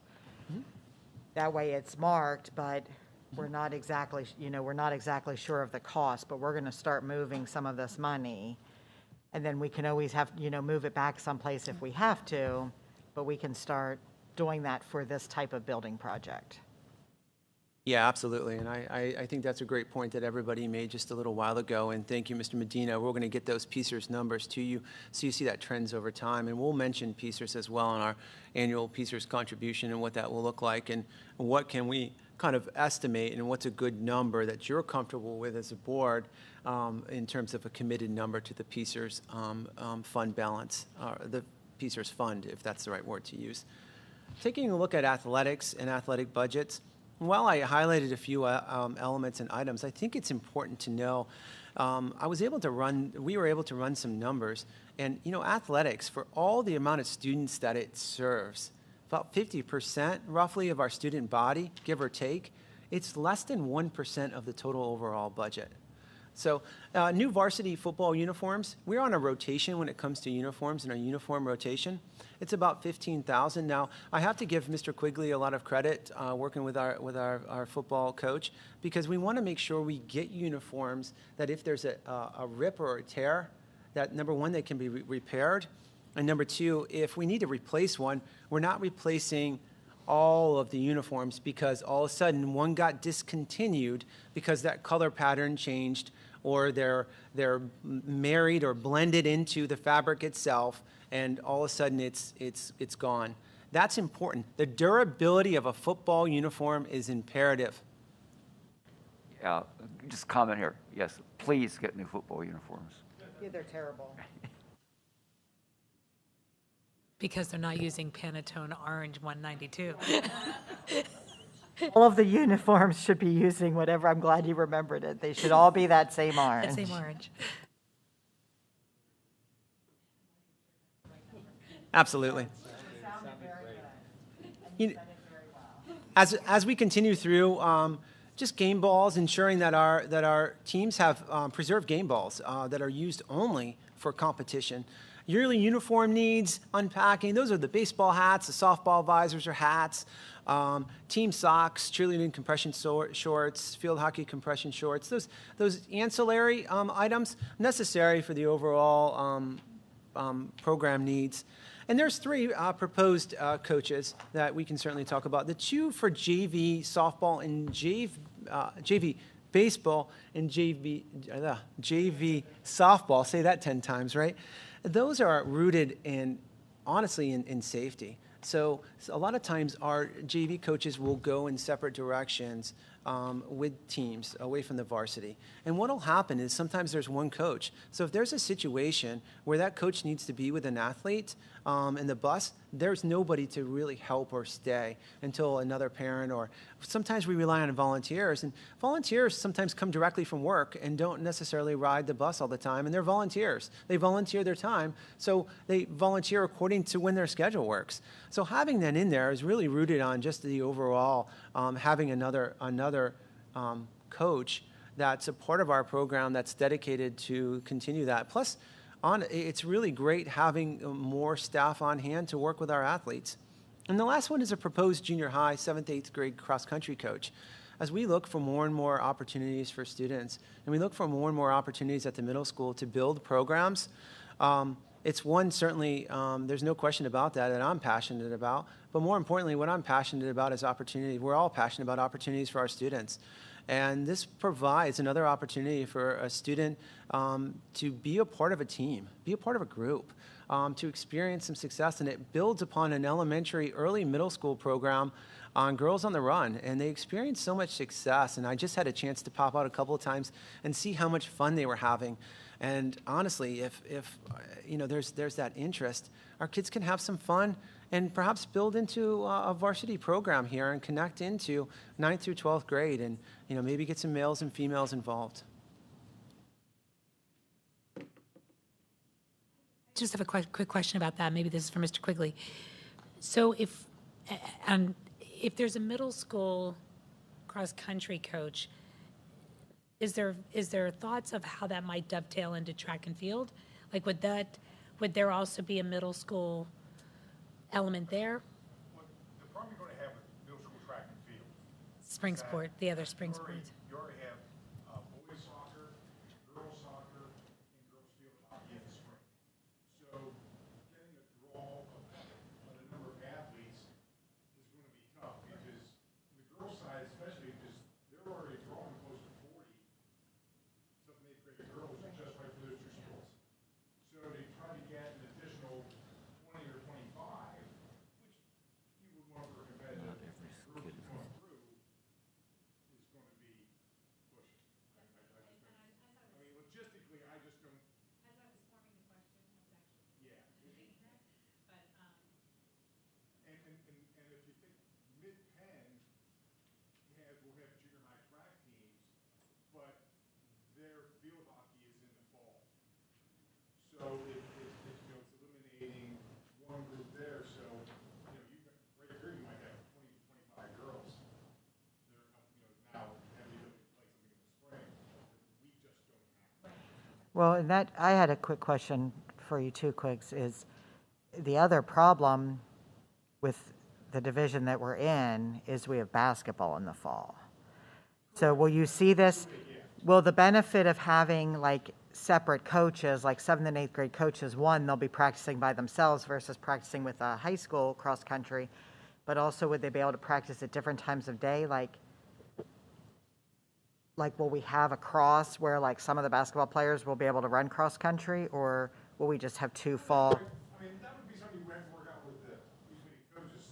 When I was a baseball coach working with the track coaches, so I just didn't know if we would be, if for cross country, if we would be playing more mid-Penn, or if we would be playing, our current division where they would also be seeing the basketball issues, or I just wasn't sure I wasn't sure if we were even that far yet. For the most part, no, we would have, and we've been talking about this, like, we can look next year, if I've got 3 kids, we'll do an independent type of deal. But we would have to go toward the mid-Penn, because no one There's no league. has. There is no league for cross country Yeah. in Tri-Valley. And even at the varsity, we call it a league meet, but we really, not everyone in Tri-Valley runs cross-country. Yeah. So that's why we don't even get a league schedule from Tri-Valley for cross-country. I build that, or the people before me, we build it every year. Okay. Maybe one of our next discussion items we can have is whether we should be looking to go back to the Mid-Penn Conference for all, okay. You can discuss that all you want. Well, I'll never back that.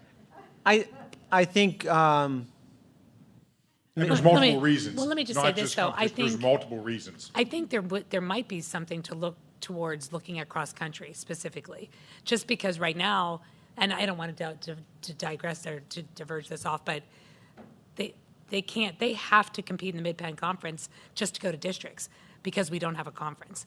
So maybe that's one thing, that because we're not in a league, we don't have a league for cross-country, to maybe look at getting them back to the Mid-Penns. And we can look at numbers too, because part of that falls because one of our competitors is outside the district. Juniata and East Juniata are not in District 3. So when you get into that whole conference in that district, and you get into those. Right, but either a state college, but they still go to Mid-Penn. And they're all in the but they're Mid-Penns. in that, They're in the I mean, Mid-Penns. but we're talking about numbers of schools, because it comes down to like the league meet. If we have enough AA schools we run against that are in the District 3, like in our league meet, then, but I think because they're outside, it kind of doesn't matter, because Mid-Penn's got 31 Yeah, other teams. the Tri-Valley League never had cross-country. That's what I'm just saying. But anyway, I don't want to go, sorry. Oh, no worries. Won't be having a discussion about this. Oh, everything's worthy of a discussion, I think, for sure, and there's nothing wrong with that.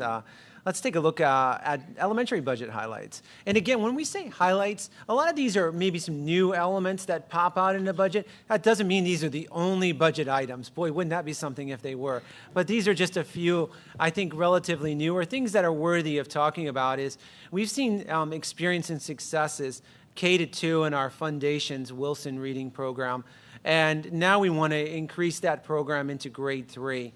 And a total of this program, and it is part of our overall curriculum, and it's experienced success, and the feedback from our teachers have been positive. The feedback from our administration has been positive. This includes program materials and training, so it is a hybrid between the two. So when you see in your budget materials, it is broken down into training component, professional learning, and materials for the teacher. Increase in art supplies. We need to purchase clay for the first time in a while. Clay is a medium for art and design. We need to replace a lamination machine. I believe at the elementary school it gets a lot of use, and it's time to consider replacing that machine. And looking at some diagnostic testing material to use specifically to identify Tier 2, high Tier 2 and Tier 3 students, bless you, in our tiered intervention and support program. And these testing materials will enable us to identify those students and then provide that tiered support necessary during some of those MTSS meetings, a multi-tiered system of supports. Flexible seating options. We want to commit $700 to still allow, and we saw some of those flexible seating options before, that some teachers have experienced success, and some students benefit from using those. I think I might tonight as I kind of rock back and forth, but having that flexible seating for the comfortability based upon maybe that station rotation model that's occurring within the classroom. And speaking of station rotation models, having a kidney-shaped table that allows the students to come up during that station rotation and small group instruction with the teacher to utilize that. And we're excited to welcome that back into our classrooms where we're able to do more of that guided instruction within the classroom. Any questions on that? I'm sorry. Looking at middle school budget highlights, many items were neutral to the 21-22 school year. One thing that did increase was lumber and the projected costs associated not only with the class size, but just the overall cost of lumber. So we increased that from $1,000 to $2,000 in the annual budget due to the costs of those materials. And I have to tell you, our technical education teacher at the middle school does a great job of preserving every ounce of lumber that he does. And his facility and his room and the technical floor is spotless and clean, and he does a phenomenal job. We're looking at increasing $1,000 to the 5th grade college experience trip, and I love this trip because the more that we can get our students onto a college campus to see and immerse themselves in that college environment, I think that definitely is beneficial. One of the best things would be, and I think there's an increase there, to allow them to eat in the cafeteria at a college or university. Especially, I remember it was all you can eat when I was in school, and I hope that's still the case. Comment. I agree. We used to do this years ago. We used to take the 8th grade down when I was a counselor here, and I said, we want to eat in the cafeteria down at Hack. And somebody said, why? I said nothing's going to impress an 8th grade boy more. Know that he can go to school for lunch, and he can have a hamburger in one hand and a pool cue stick in the other hand. That'll get him to go. Absolutely. I remember the ice cream machine. Yeah, that's what sold me. One thing you'll see is a reduction in ukuleles and recorders. Those are used to practice in the music classroom, so they were replaced and purchased new. Now we're just looking at ensuring that the ukuleles are upkept, broken strings, anything that needs to be repaired and upkept. That's what that item and change is. High school budget, you'll see certain items that are in parentheses in ESSERS 2. So we did do a change because some of our co-stars for the controls came back, and it came back under what we had projected for in the initial budget. So that allowed us to look at the utilization of ESSERS 2 for cafeteria replacement with some chairs. I'm excited about some of the cafeteria work and tables and flooring that can occur at the high school, because when we look at it, it can be used for a multitude of different things, not just for cafeteria, but but having tables and actual chairs can be used for professional learning, can be used for meetings, can be used for students for outside and after-school activities. And those chairs can also be used in the long term as our goal for graduation as well, so we won't be renting chairs. Restroom stall door replacement. That was out of a student. So if that student is listening tonight, kudos, because he rallied his classmates in a very civic and responsible way to get petitions, brought those petitions to the high school administration to demonstrate and advocate in a respectful, peaceful, and democratic way to show what they believed is a need as a student body. And we want to honor that and place that in here because the stall doors are relatively short, and this gives them full doors for overall privacy. Cafeteria floor replacement. If you visit the high school cafeteria, it is kind of difficult to kind of keep clean. It's old. There's some cracks that are surface in it. It's green, and we want to modernize that floor and utilize ESSERS 2 funding for that as well. Some band equipment. We have some end-of-life instruments. Tent rental for homecoming, which I give all of the credit to our homecoming coordinators and to the high school administration. It was phenomenal last year. It was fun. And I think the theme overall was to continue to do it and to utilize it. We want to provide a drum major podium. That podium is used during different events outside, and the current drum major podium is probably past its life expectancy also, and provide a new podium. Okay, I have a question because Rob's not going to ask it. So is there have we ever looked into the cost of a tent as opposed to if we were looking to rent it yearly? Are they like, maybe it's a storage issue, I'm not sure. It's a storage issue, but they're huge. They include so much actual reinforced steel, and honestly, to put it up, it takes, I think there's probably some insurance that's involved with it and some specialized skill that's involved with it, as well as probably some certifications needed to be able to do that and insure it and make sure that's safe. That's a great question, actually, because we actually, yeah, it's a pretty big structure. Yeah, that's a great My question. second part to the question was, the reason it was outside, I'm assuming was COVID, so why don't we just move back inside? It was basically the whole environment change. Being outside under the tent was classier than being in the high school lobby. The walls didn't sweat. Basically, we still want to continue to bring food trucks in and have multiple stations all around where here's the dance, here's where you can mingle, here's where you can eat. And it was a huge hit, and we want to keep doing it that way. I guess I have a question about that too, but should we ask them via the QR code for them to be addressed later, or should we ask questions this evening? Oh, if you have a question, I can try to answer it this evening. Which Sure. would you prefer? I mean, which? Whatever is best. Yeah, I mean, I'll take questions this evening and some items if I can answer them. If not, I'll say, if you could put that in there, and I'll try to answer that later. I guess my question, not to be a killjoy, but with the homecoming and the tent would be how much money we have in student accounts and student funds. Because in the past, there has been a lot of money used in that account. If the students want to have a tent, I'm not sure the taxpayers should be paying for a tent for the students to have an activity.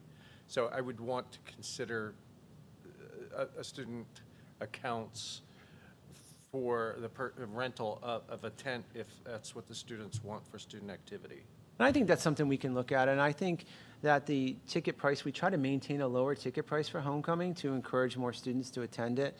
And they also then get a voucher to be able to use at the food vendors or the food trucks to make it, so again, they're not putting a lot of money out of pocket. But that's certainly something we can look at, or even something that maybe they could help offset some of the costs associated with it too. Yeah, like once upon a time, and I apologize, I don't know, but used to be there were class dues. I don't think we do that anymore, or do we?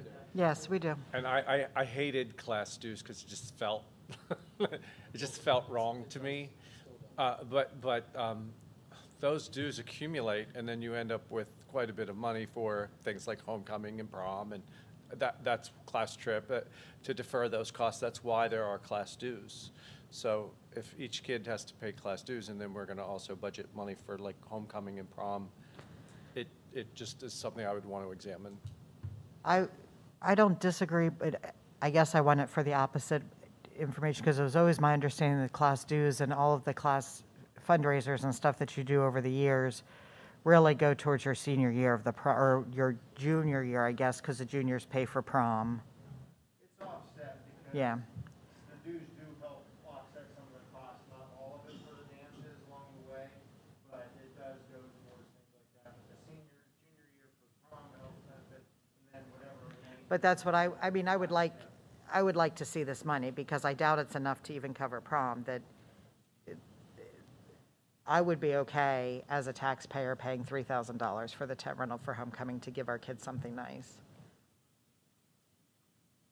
Yeah, and again, I think that's something we can certainly, as we get down, these are just the highlighted elements that were there, and we can look at if in fact there's other elements and funding sources to maybe offset the cost, or maybe we subrogate it, and talk about that as well too, where it's not all funded by the district. And I will say this, how do I say this? I don't know that the board needs to be looking at student fiduciary accounts, but my experience in the past has been there can be a large amount of money in those accounts that just gets carried over from year to year. Unlike the general fund, student fiduciary accounts can just get rolled over. We just had COVID. We didn't have the big prom. We're not doing all the decoration. We're not doing it.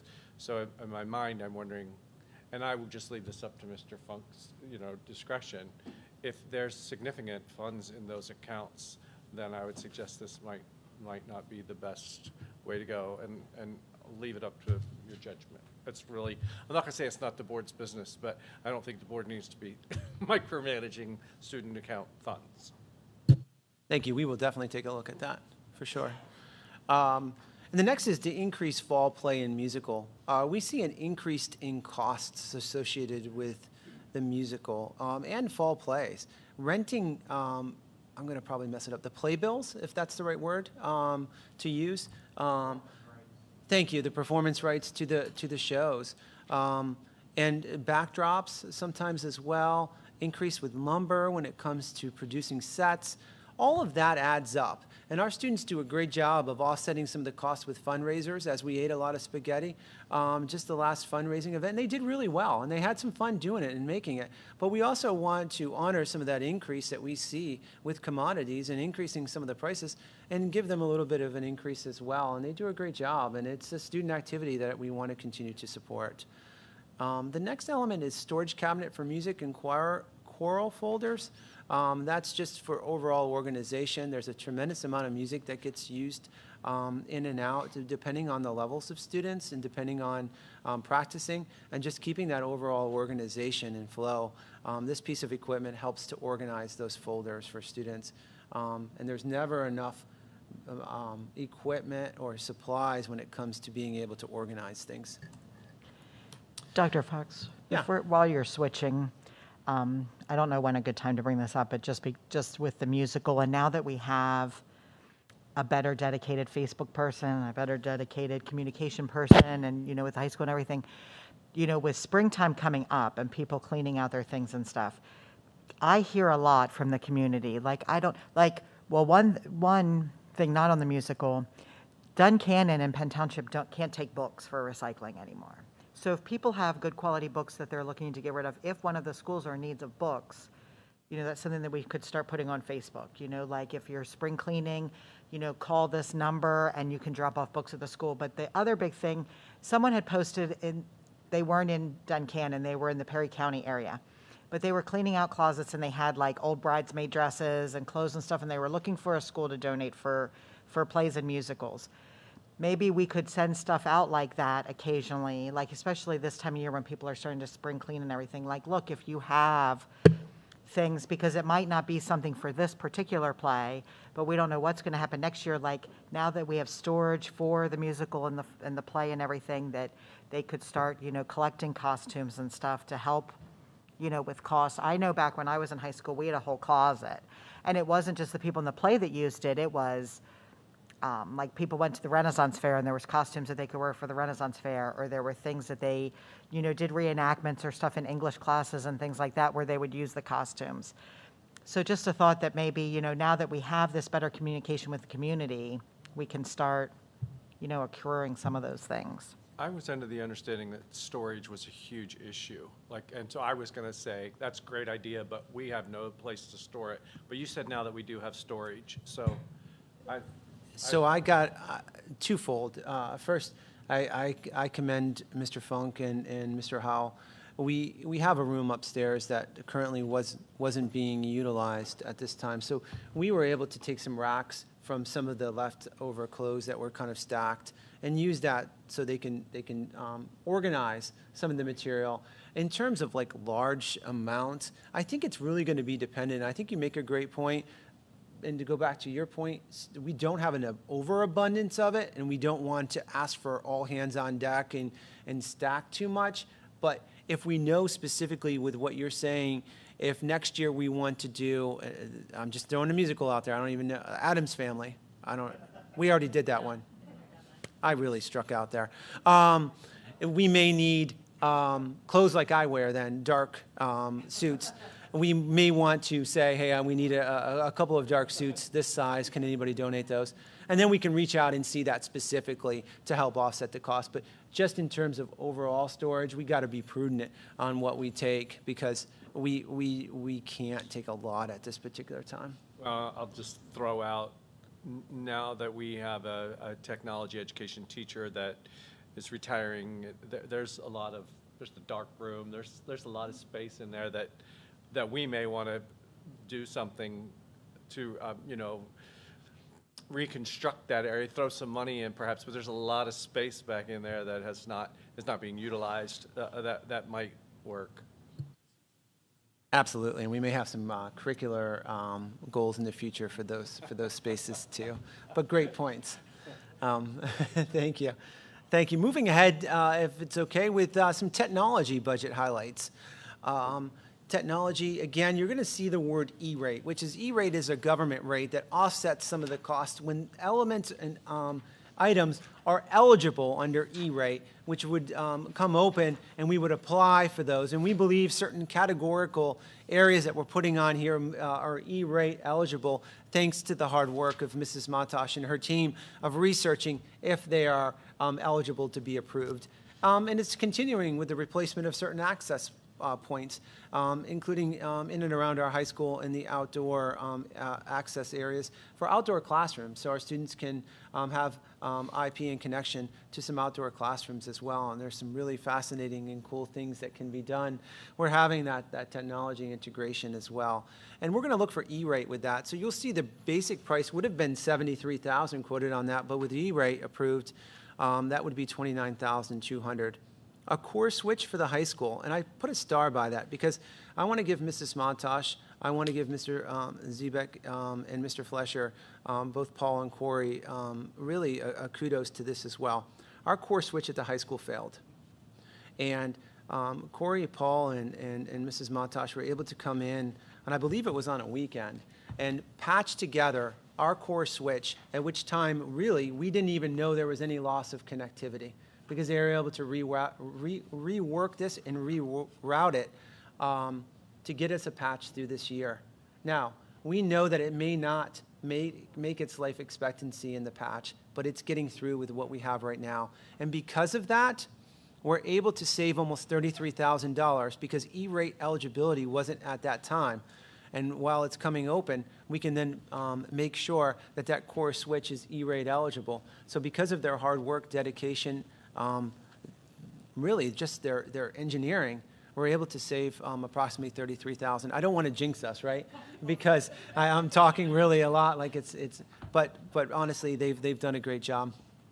The SAN upgrade, SAN, from what I'm learning about, and Mrs. Matash can jump in at any time, SAN is like the brain of all of our systems.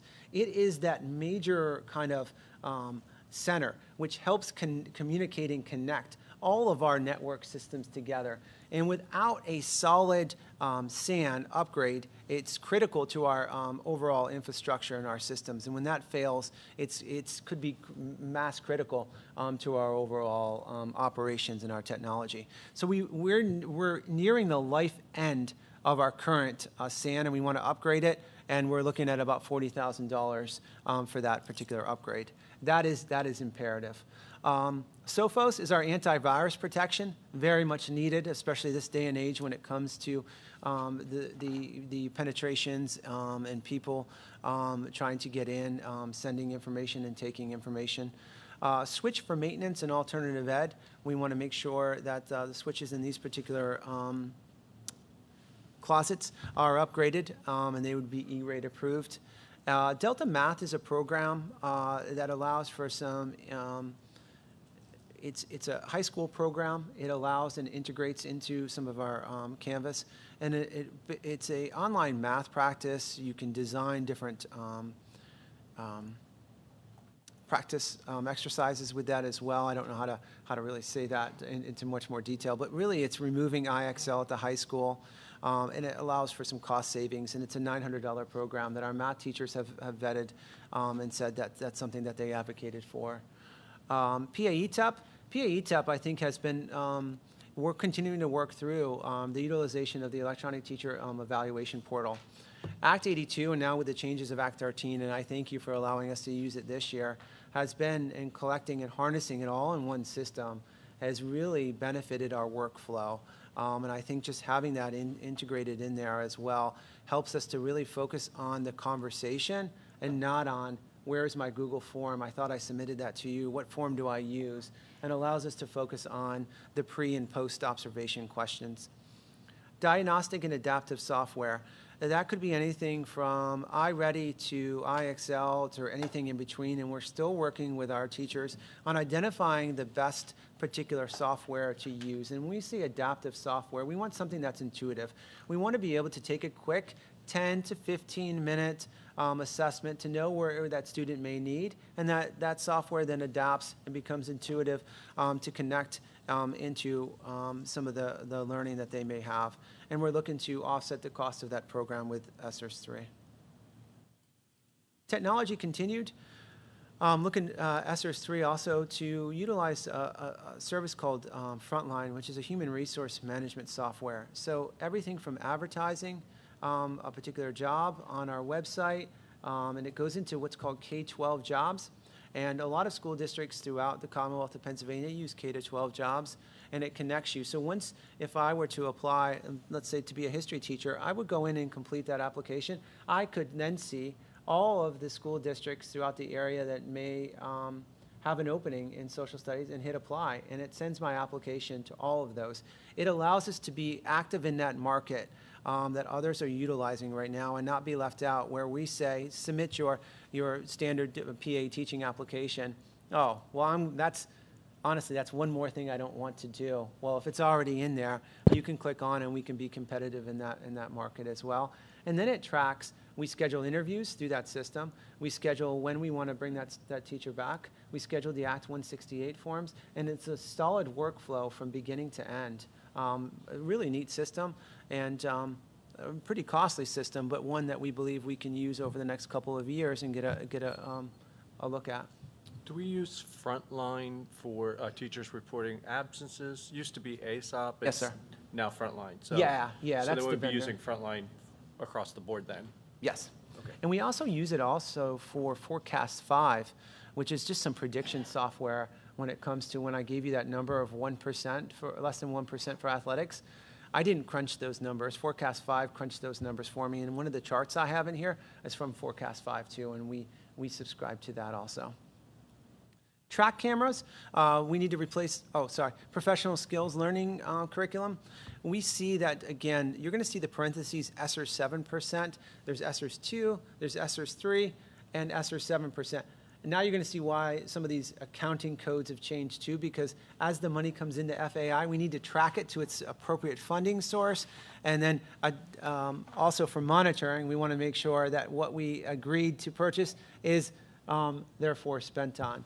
And this would be a learning curriculum that focuses on executive functioning. It focuses on how to work as a team, focuses on how to fail forward. And it gives different scenarios and opportunities to work through some of those to prepare students for life beyond school. And it really, all of this is relative to what we are going to continue to talk about and work on at the beginning of the start of next year, which is our Portrait of a Graduate.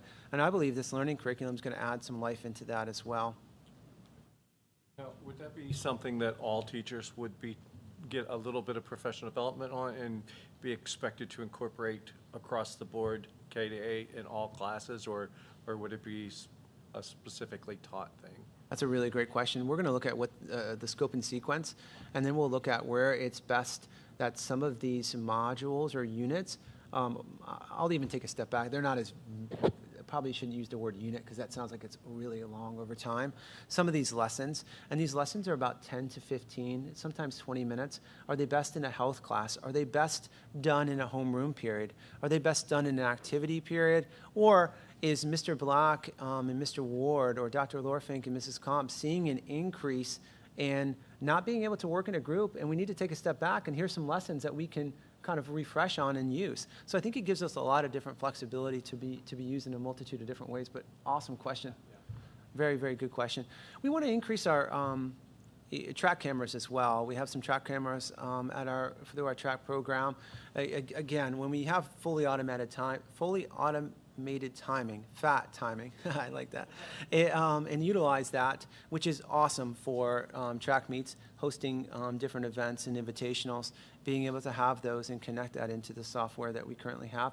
Plus, we have an 8-lane track, and we want to maximize that.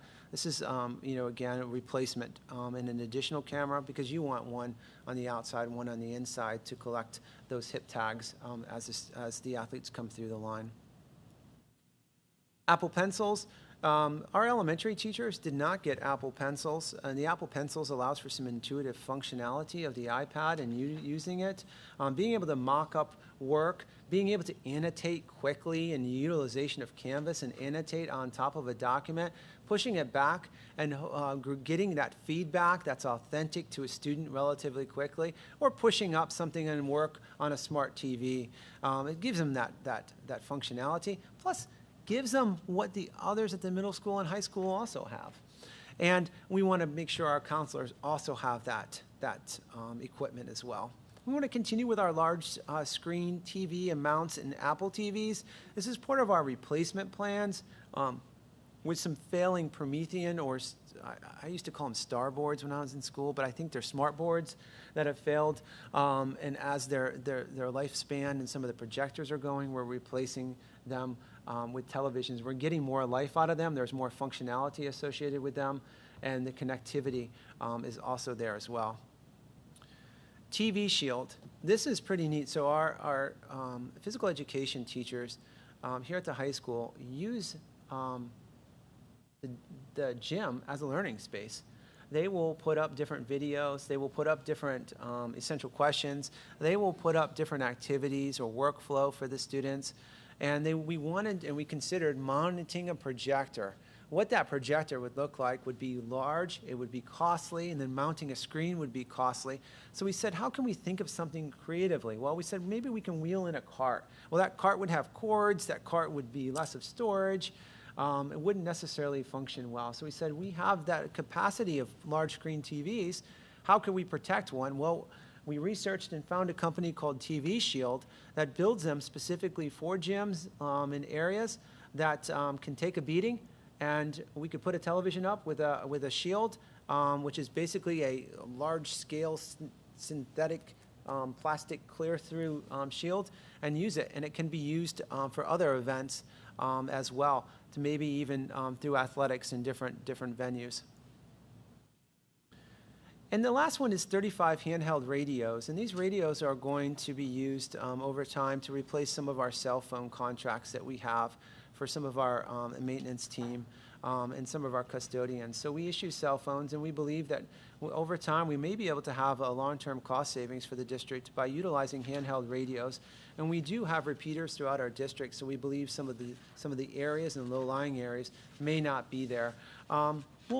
When we believe those radios can also be used for other events throughout too that will have different chargers. And these are Motorola, or these are not the radios I would pick up at Bass Pro Shop, but these are radios that are certified. These radios have a longer life battery charging capacity and are clear. That's the end of technology. A question about technology then, maybe it falls under high school. I had been on the phone the one time with Mrs. Mertz. We were talking about Naviance and its functionality this year. She was talking about that the contract this year is up with Naviance. Yeah, I can explain that a little bit. Okay. And right now, our school counseling team under Miss Snyder and Mrs. Mertz has done a great job, and our school counselors, and they've vetted a multitude of different programs. And I think we're looking at a different program that's specifically aligned to the Pennsylvania Career and Education Work Standards that has more functionality and more of an intuitive design that takes a work through that we would use K to 12 to be able to collect not only those education work standards, but make that more meaningful and more user-friendly. There's a couple where we're looking at, but I will just share for what the one that we are looking at, Smart Futures. I say any program would be more intuitive. Yeah. And that will happen. So I guess my question is, are we It's budget budgeting neutral. appropriately for whatever? We is- are. It's okay. budget neutral at this point. A lot of them are very cost comparative to each other. Very great question. Special education budget highlights. We're anticipating, again, forecasting an increase of about 4% in some of our capital area intermediate unit contracts. We're seeing an increase to the tune of around $230,000 we're projecting for outside district school placements. And those placements can include River Rock Academy, Hilltop Academy, the Vista School, et cetera.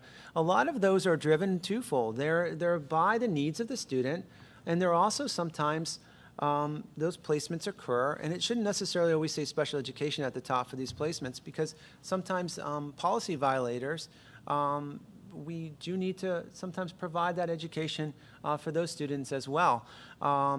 So we're anticipating, based, again, how we get that number is we look at trends over time, the amount of placements, the anticipated additional costs that could be there, and we're forecasting and projecting that particular cost based upon those trends.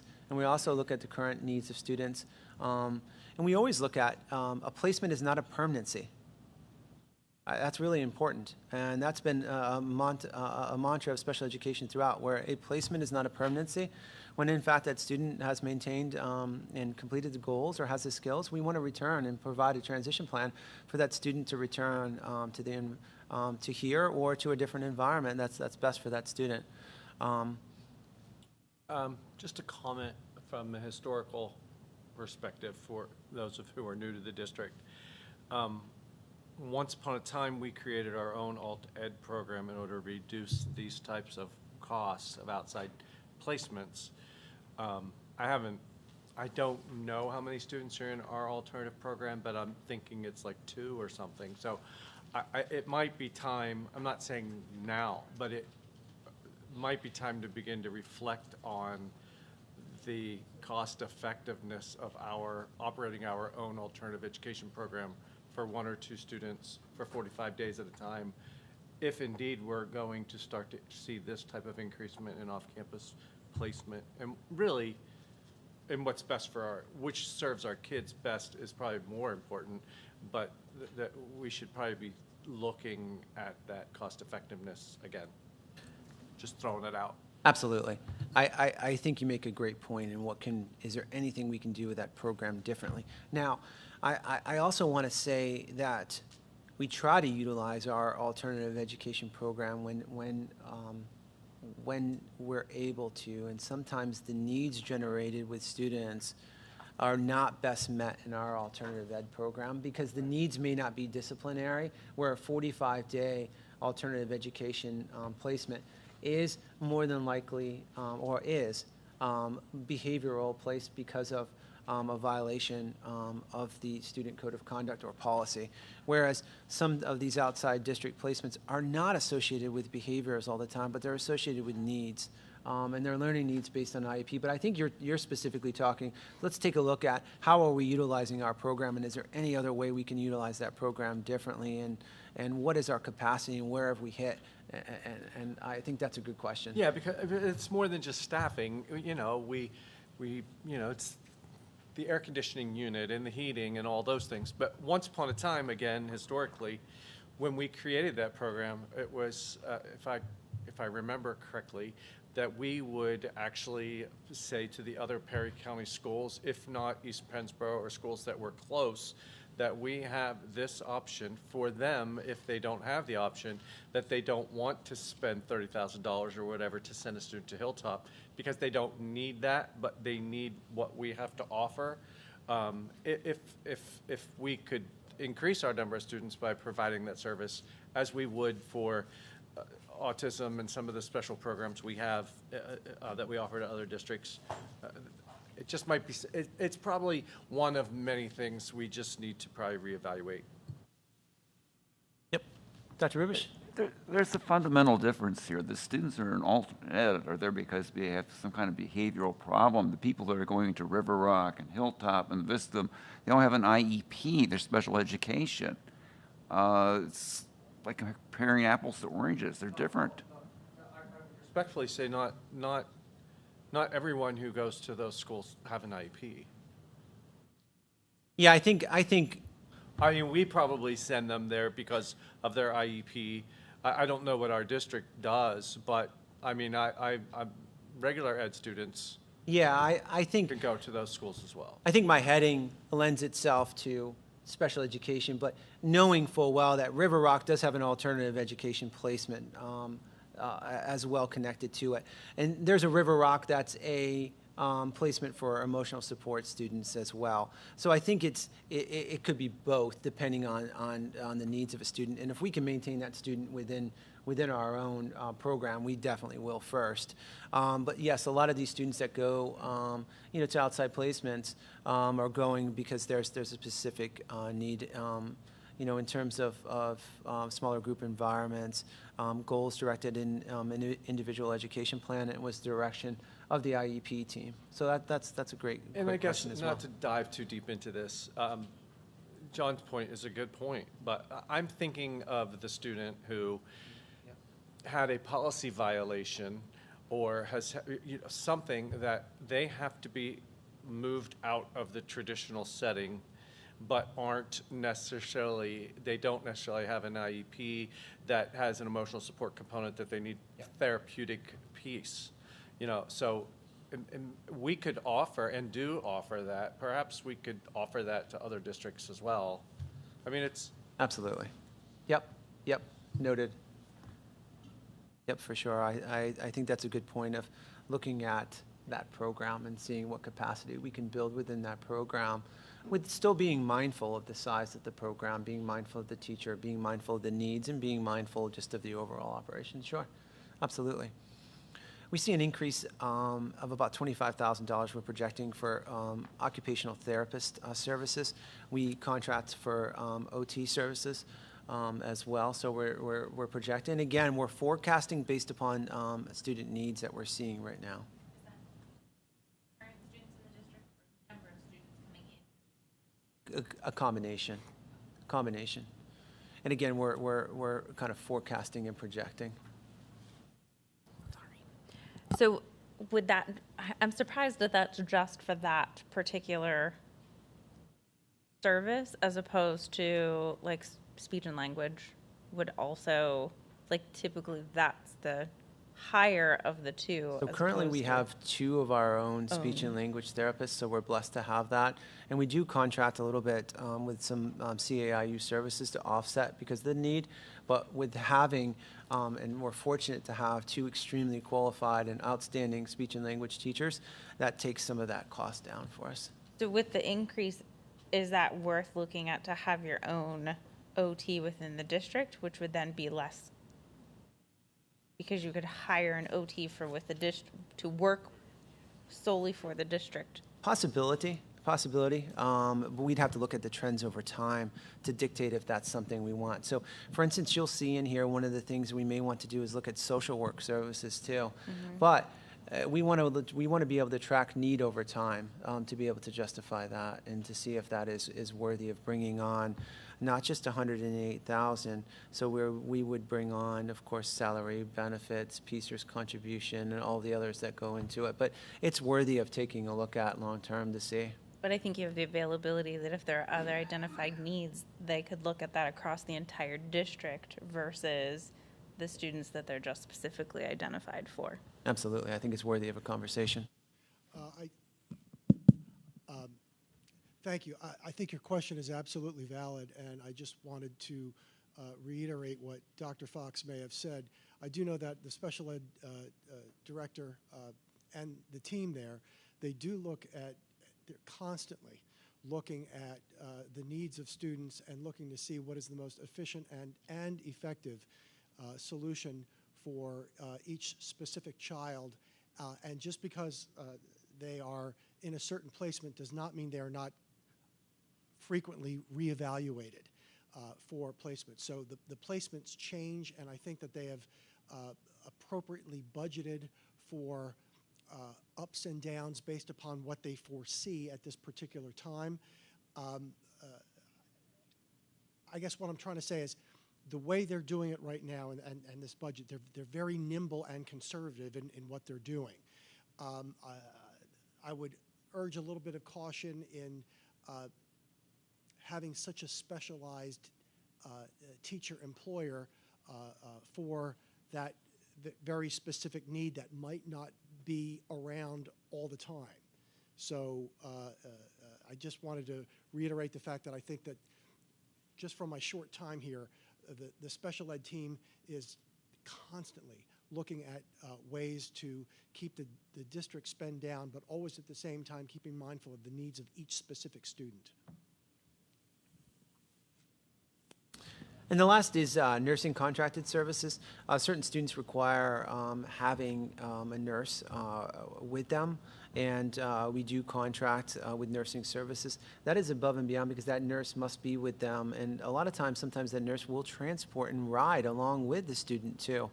And it is our responsibility and one that we take very seriously, and it's one that we want to be able to honor. A little over a year ago, we actually had advertised, I think, correct me if I'm wrong, people, if I'm wrong on that, for a position to be hired, sort of like what Marcy was just saying about the OT, and we couldn't fill it, which is why we went back to the contracted services. Is there any thought about that being maybe a different environment now? I'm not sure in terms of a hiring environment. Yeah, it's something we certainly could look at. I have a big smile because it's great to have a team of nurses, and I think the only sometimes with working with a contracted service, that contracted service could extend a little bit further sometimes than the hours that we can extend. So we just have to be kind of maybe cognizant of that, but it's something we can certainly look at to see what that might look like for sure. Is that because the nurses are they contracted employees? You know what I mean? I'm not Yeah, even sure if that's yeah. Our school nurses are under the collective bargaining agreement, but it's something that we might be able to look at. Kind of a support staff position with a licensed practical nurse. But I think we need to really depends on what the qualifications are and what we look at. But it's something I'll jot down and something we could take a look at. Is that what the board remembers? Is that didn't we post for that position right before COVID? For that nurse, no, not the OT, for the nurse position that was going to be designated. Yeah, okay. I think the price we offered no money. The salary was too low, right? But and again, I don't know, that $66,000 of course isn't including your benefits and things like that. But I didn't know if have we come to a point where we could raise that and maybe attract? I don't know. You know, that's a good point, and it's something we can definitely talk about for sure. I will have further conversations about that to see. Same with the OT as well, and kind of revisit those two and see what they may look like. Well, and there might be a difference, and we might have to, I would like to talk about this and maybe some of the other things on this slide in an executive session because it's dealing with students. But I would like to make a note or something so we don't forget to talk about it during budgeting, because I do have some comments I'd like to make about that, but I don't feel comfortable doing it here. Absolutely. Kind of moving ahead to curriculum and instruction then. And again, these are just some kind of highlights as well. One of the things we wanted to do was to invest in people and continue to invest in people. And you'll see in our April caucus meeting, there's going to be a presentation on some of our summer professional learning opportunities that we are doing and building in-house, both synchronous and in-person, and having that kind of catalog and flexibility. So right now, Mrs. Matosh and Ms. Snyder have done a great job of working and putting and building and creating that together, and I won't steal all the thunder because they're going to do a great presentation on that upcoming. But we're going to repurpose and remove Otis Professional Learning Library that worked really well for us, and I'm thankful for allowing to use that this summer as some options to spin up for trade days. And the feedback has been relatively good in terms of Otis, but it doesn't fulfill all of those needs, that ongoing professional learning. And what we want to do then is reduce some of our professional learning services and repurpose this particular funding into one per school and call a supplemental or co-curricular contract with innovation coaches. And these individuals would, we have a position description that's located in your binder as a draft, but these individuals would provide and be a part of our professional learning team. They'd be a part of our curriculum team. They would work and spear up pop-up professional learning, micro-professional learning during certain faculty meetings. They would provide ongoing documents and support. They, during their preparation periods or before and after school, would meet with teachers, and they would provide that ongoing, because it's instead of just get one time, how can I what are some of the things happening within my classroom, and how can this person be a resource to help and assist? Some places call them instructional coaches. We took that word instruction and tiered it up to include the word innovation. How can we take some of our practices within the classroom and be innovative and providing these individuals to help? Because there's a lot to be said about finding an individual that can help bridge some of those gaps instructionally. So the total investment would be roughly 2,287 times 3. Let's just say for the rough estimate would be like 7,200. I'm looking at my math guy over there, Mr. Black. So, but somewhere in that range. But if we were to add up, it's not adding, it's just repurposing certain items that were once in the budget. Any questions on that or comments? What we also have is ESSER 7%. This particular grant specifies very specifically what money can be used for what. And we're excited about this because it gives, it tells us how much has to be used, and there's $10,000 for professional learning, and it has to be centered on some type of trauma-informed. That could be poverty and what poverty does, some of the work perhaps of Ruby Payne, some of that framework associated with it. It could be on dealing with students in crises or the mental health emerging within schools. Could be behaviorally centered. So it gives us kind of some money to be able to use for professional learning for teachers. So we're excited to have that in the budget as well.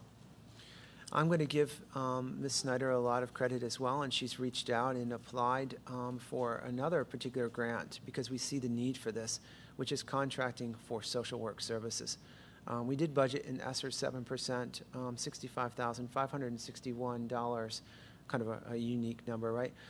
For social work services. We see there's such a need. We have some supports through CAFs at the elementary level, but at the high school and middle school, we want to be able to provide a social worker who can help not only with with attendance and attendance concerns, behavioral concerns, but linking and supporting those outside agencies and school-based agencies and supporting that network in between and being that conduit, which ultimately our goal is to take some of that pressure off of our school counselors too and allow this social worker to help connect and be that liaison between families, school, and outpatient services. So is this going to be a contracted, like sort of like the nursing contract, or will this be a position here? First question. And second question, if it's done under ESSERS, would we be looking at this being an ongoing budget item once ESSERS dries up? So to answer your first question, both are awesome questions. The answer to that is it's contracted services right now because of that second part. If the money does dry up and we do get, let's just say we want to collect data and we want to see what that data looks like. Is this service a service that we want to continue? And if it's something we want to continue, then it's my job and our team's job to advocate for that. And that would be something we would look ongoing. And Ms. Snyder has done a great job of reaching out also to apply for additional grants to see if this is something we can continue over time. We foreshadow this as a need. We see it as a need. And talking to other colleagues throughout other school districts, there is a need for that. And there's actually, it's sometimes difficult to also get social workers. But it's something that we believe will be beneficial, but we want to collect that data on. Great question. And the last is curriculum and instruction.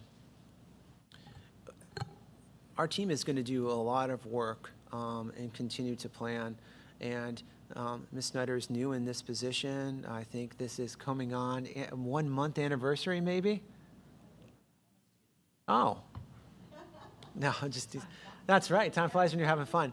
But we want to, again, as we continue to work and we engage with teachers and we engage with departments, we want to provide, and we don't necessarily like to do this all the time, is kind of have just a pocket, but we want to provide some funds for future curriculum resources because there could be a need.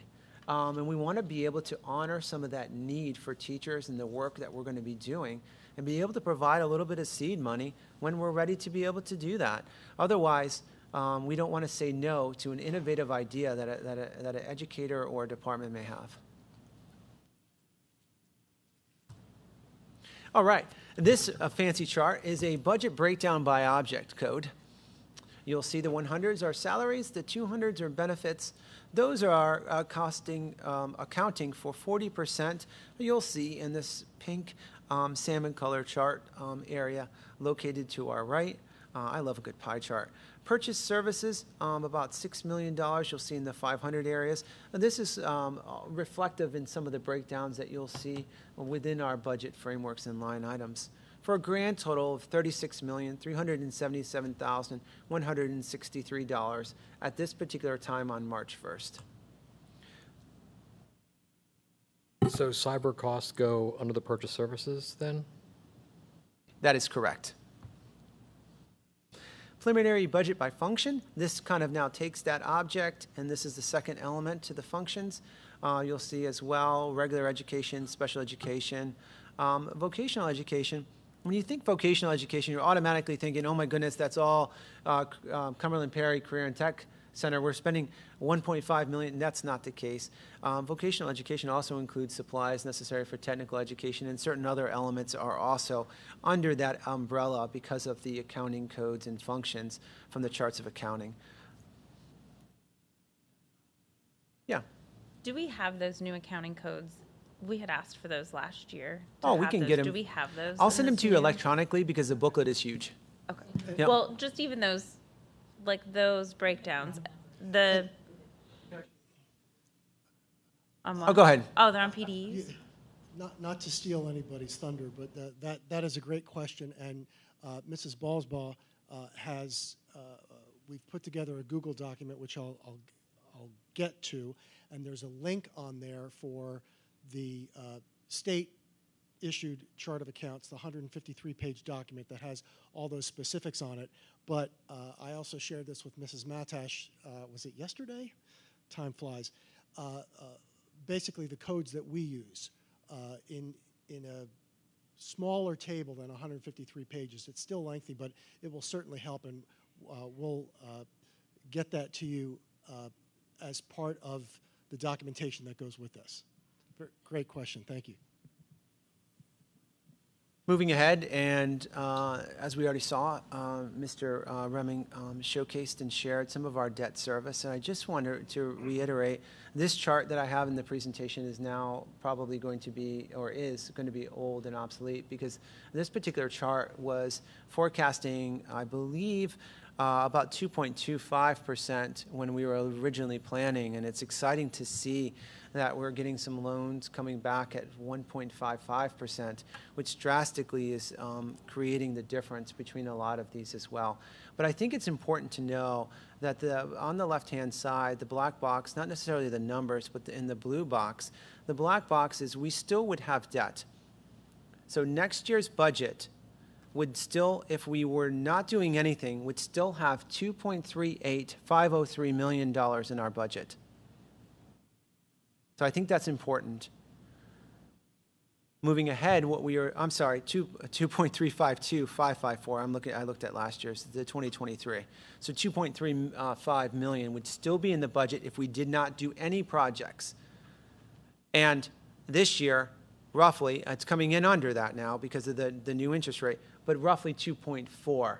So the debt was already there. We're increasing it a little bit by interest rate, and then you'll see what would have came off in 2024, we extended for one school year, or one fiscal year, excuse me, for that budget. So it is not a budget driver. I think that's important to kind of note. The debt service payment for what we are doing right now is not a budget driver. Let's talk about budget drivers or cost drivers now that we're talking about that. Sorry, I thought I would kind of do a good segue in. I should have did one of those keynote magic moves where it spun. I'll work on that for next time. Salaries, we continue increase per the collective bargaining agreement at about a 2.75%. But I think it's important to note that when we put in our numbers into the budget, it wasn't just 2.75% clear across the board. We actually looked at individuals, and then we looked across from an educational lens. Mr. Medina and the team in the business office did a great job. How many credits are they taking, and what's that movement look like in the collective bargaining agreement, and what's that forecasting payment and schedule look like? So it's more of a real-time number than just saying, boom, because the movements could be higher because based on the growth educationally, which is awesome. We want our teachers to continue to grow educationally, and we want them to continue to experience here and be here and put years of service in. That's what it's all about. So we know that we are in a benefits consortium for our health care, and we're seeing and anticipating roughly a 7% increase. We're doing pretty well from what I've been told, but being in a healthcare consortium, you're at the mercy also of members within that. We're also taking a look at some of those other factors to see if we can reduce some of our costs. We have some questions out there that we need to get answered. PSERS contribution rate, I'm glad that was brought up today. Some really good questions when it comes to PSERS. We're right now at our contribution rate next year is anticipated to be 35.26%. You know, and that continues every year to continue to rise a little bit as well. Cyber charter schools continue to be a driver. That is at $3.16 million. And what we need is continue to advocate for charter school reform. Again, when we put in our formula, we are able to educate a student with cafeteria services, athletics, activities, facilities, bus services, transportation for a lot less than what we are paying at a cyber charter school. So again, we continue, and I will continue, and all of us will, through the organizations that we're a part of, to do fair review of charter school formula. And the last is special education program placements that we said is increased by $230,000. Taking a look at some cyber charter comparison chart, you'll see the years in the regular education and special education. The formula is set up differently for payment-wise for regular ed and special education students.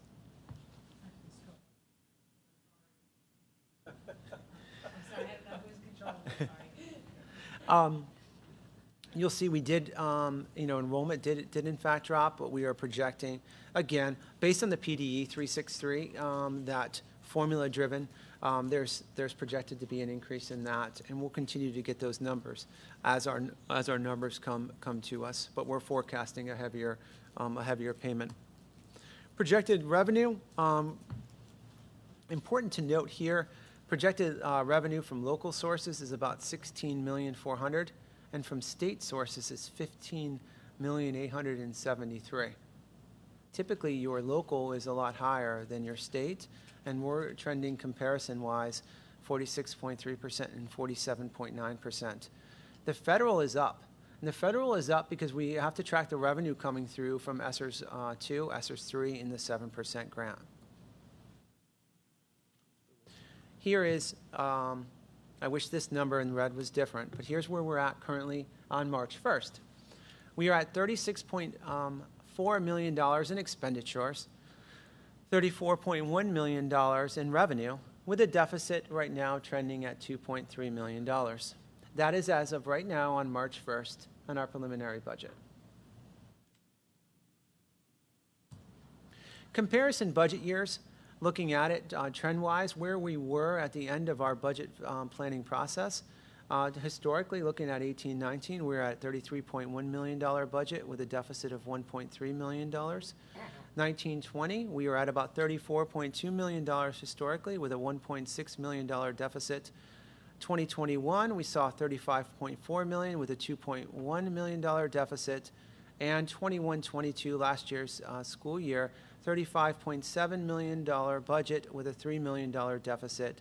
And now currently, with only additional $700,000 in the budget, we are at $2.3 million deficit. So I want to use this comparative chart to not hit the overall panic button and for us to continue to do some work. So just historically, this is our budget, what we budgeted and what our deficit was. What was the actual after each one of those years? Did we come in at a deficit in 2019, 2020, and 2021? We cannot balance a budget with a deficit. So a lot of times what we'll see is there were offsetting costs. This is what was projected at this particular time when the budget books and presentation materials were made. So that's kind of comparing right now to right now, just in different years. Correct. Yeah, I know that. I understand that. I'm just curious that even though we do budget this deficit, what did we actually end up with in those years? Did we end up, because our fund balance hasn't really changed much, right? I think in like 19 and 20, we finished at like 200,000 to the positive. We finished in the positive. But I think that's what she's asking is when we project a deficit, I know you can't budget a deficit, like you have to use the fund balance and you have to balance everything out. But I'm saying like the actual numbers, like, well, I think we'll see it in the audit. She showed in the audit where we finished. So you'll be able to see that when we have the. I don't think it was off $3 million, which is, I mean, I know we're not done with this fiscal year yet, but last year we budgeted a deficit of $3 million. Are we on track to be $3 million short this year? No. No. No, but we're talking. When we received this is not the final budgets that were approved and recorded. This is materials that I got from old historical budget binders when the budget material was presented the first time to you.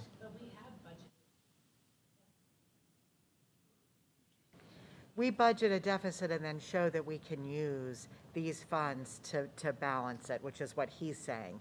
But yes, so like we finished last year ahead like 200,000, even though we thought we were going to be negative. And that's why those numbers that he showed us at the meeting last month were helpful, because one of the things it showed was like, we've only spent, we're over halfway through the year now, because it's almost the end of the third marking period, and we're only like 36% of our like salaries, because we're not hitting all of those numbers. Like, those are numbers that are good to see when we're doing this, because we're not reaching the expenses that we're budgeting. Right. I think what's being asked is, you would like to see, and we will produce for you, this is where we were like in March of 2019 or March of the previous year. And that's great. And what you would like to see, if I'm understanding correctly, is another column that said, at the end of this year that was budgeted, where did we end up, just for comparison? And we can Yes. certainly do that. We'll just pull the audits and come up with the exact figure for you. Yeah, because honestly, the preliminary budget, I understand that's where we are right now. It didn't move a whole lot off of preliminary to the final budget that we voted on, if I recall. I mean, we might have swung a couple $100,000 here or there, but it wasn't millions that we changed, right? Yeah, so I think that would be sort of helpful to know, where we actually end up. We'll certainly be happy to provide that. And just to let everybody know my background, I've been a business manager in up to a dozen different places, including cyber charter schools and regular. So I'm familiar with this process and how unnerving it can be to people when you're representing your community and the tax dollars, and you want to make sure that everything's done appropriately. So it's a weighty position to be in. And I think what Dr. Fox has allowed the administration to do here, which, by the way, has been wonderful. I've only been here, I don't know, it's like 6 weeks, and I know I have temp written across my forehead, but man, is this a lovely place to be. It really is awesome. So I thank you for the opportunity. The administration itself has really worked hard to craft a budget that's fiscally responsible, knowing that, hey, if it snows next year and we have extra money, we're going to have to plow it. We're going to have to pay fuel surcharges. So all those things are figured in. And then the management team, throughout the course of the year, each cost center manager, the principals, the special ed director, everybody, when I said that they're constantly doing this analysis of, is this appropriate? Should we be doing this year with this? Is this the most effective thing?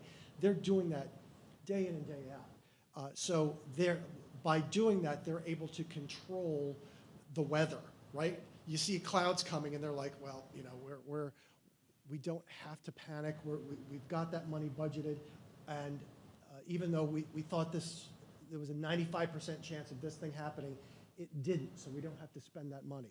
And that's how the board has worked through the administration, even before Dr. Fox and even before that, to control the spending appropriate for the community. So a big kudos to that. And just, I'm a little excited, I'm a little punchy.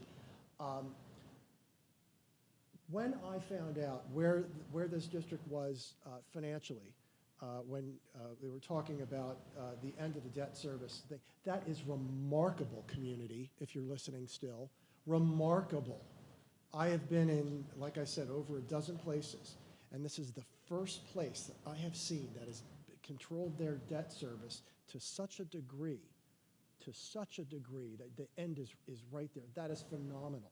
And to be able to have an opportunity to, increase your costs for 1 year for $4,000 to get things done for the students and the community is a phenomenal, phenomenal place to be. You're all to be congratulated for that. That is remarkable. It is also a function of the administration currently and the administration that has been here previously, previous boards, previous administrations, in controlling those costs to such a degree. So now I'm going to throw the wet blanket on things, because I'm sure Dr. Fox is going to get into a couple other things here. But this is a work in progress.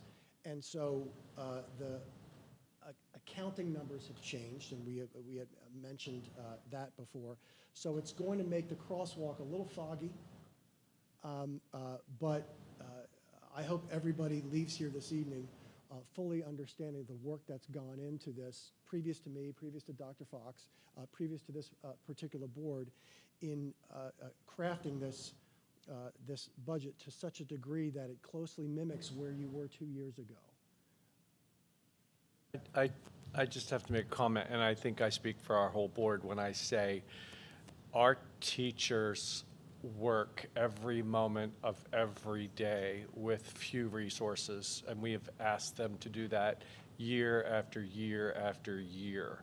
So it's only the quality of our staff and so much that they give to kids that we're able to do that. And we would be remiss not to acknowledge that. And I think our whole board Absolutely. understands. There's no freedom. There's no free time. They're working all the time and hard. And we all just, I know I speak for all of us, how much we value that.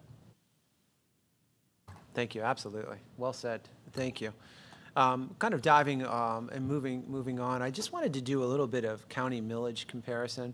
And this was one of those fun charts that I was able to pull on Forecast 5. And for me, it was one of those charts that I was able to just put in some analytics. And it comes out from the STEB, the Pennsylvania State Tax Equalization Board. And you could go in and pull your own bar charts too from there. But you'll see it's forecasting Greenwood at 14.69 mils, Newport at 15.72, us Susquenita at 13.07, and West Perry at 13.74. And again, this is just for a look at comparative throughout Perry County.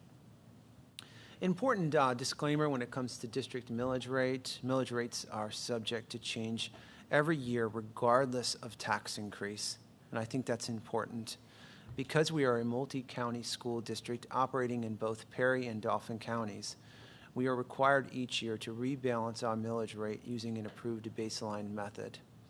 Multi-county districts are sensitive to both assessed values and market values, which we get provided to us from both Perry and the Dauphin counties several times before they are finalized in May. Therefore, there will always be a change based upon market and value increases. As one rate changes, the other changes as well. So I think that's important. There isn't a lot of school districts in the Commonwealth that are multi-county districts, and we're one of those. And we want to understand and showcase that just because millage rates change, regardless of tax increase, that the millage will. So when you see that, it's if you decide to move forward and there's no tax increase, but yet while all of a sudden is there a millage increase, that means Susquenita raised taxes. No, that's not the case. That's because every year, since we operate in both counties, there's a stabilization that comes in a baseline method that's used to determine that. So I want to showcase that and share that information now. And this slide may be important as we move forward again. And the district has no control over that, correct? That is correct. Oh, that is correct. I didn't have it on. Sorry. Fund balance. Fund balances are the access, as you just heard from Trout, and I won't go over this, over assets of liabilities and created when the district has funds left over at the conclusion of a fiscal year from either underspending or gaining additional revenue. And we know we are awaiting the actual final results from fiscal year FY21 for our final statement of fund balance, and then we can have a discussion as to how we want to apply some of that fund balance. And we've committed in the past, as we know, for PSERS, capital reserve, and healthcare. Our next steps, here we go, right? Here's what we're going to continue to do. We're going to continue to look at areas where we can reduce expenses. We will. We're going to continue to take line by line as a team. I have a lot of fun with Mr. Medina doing this already.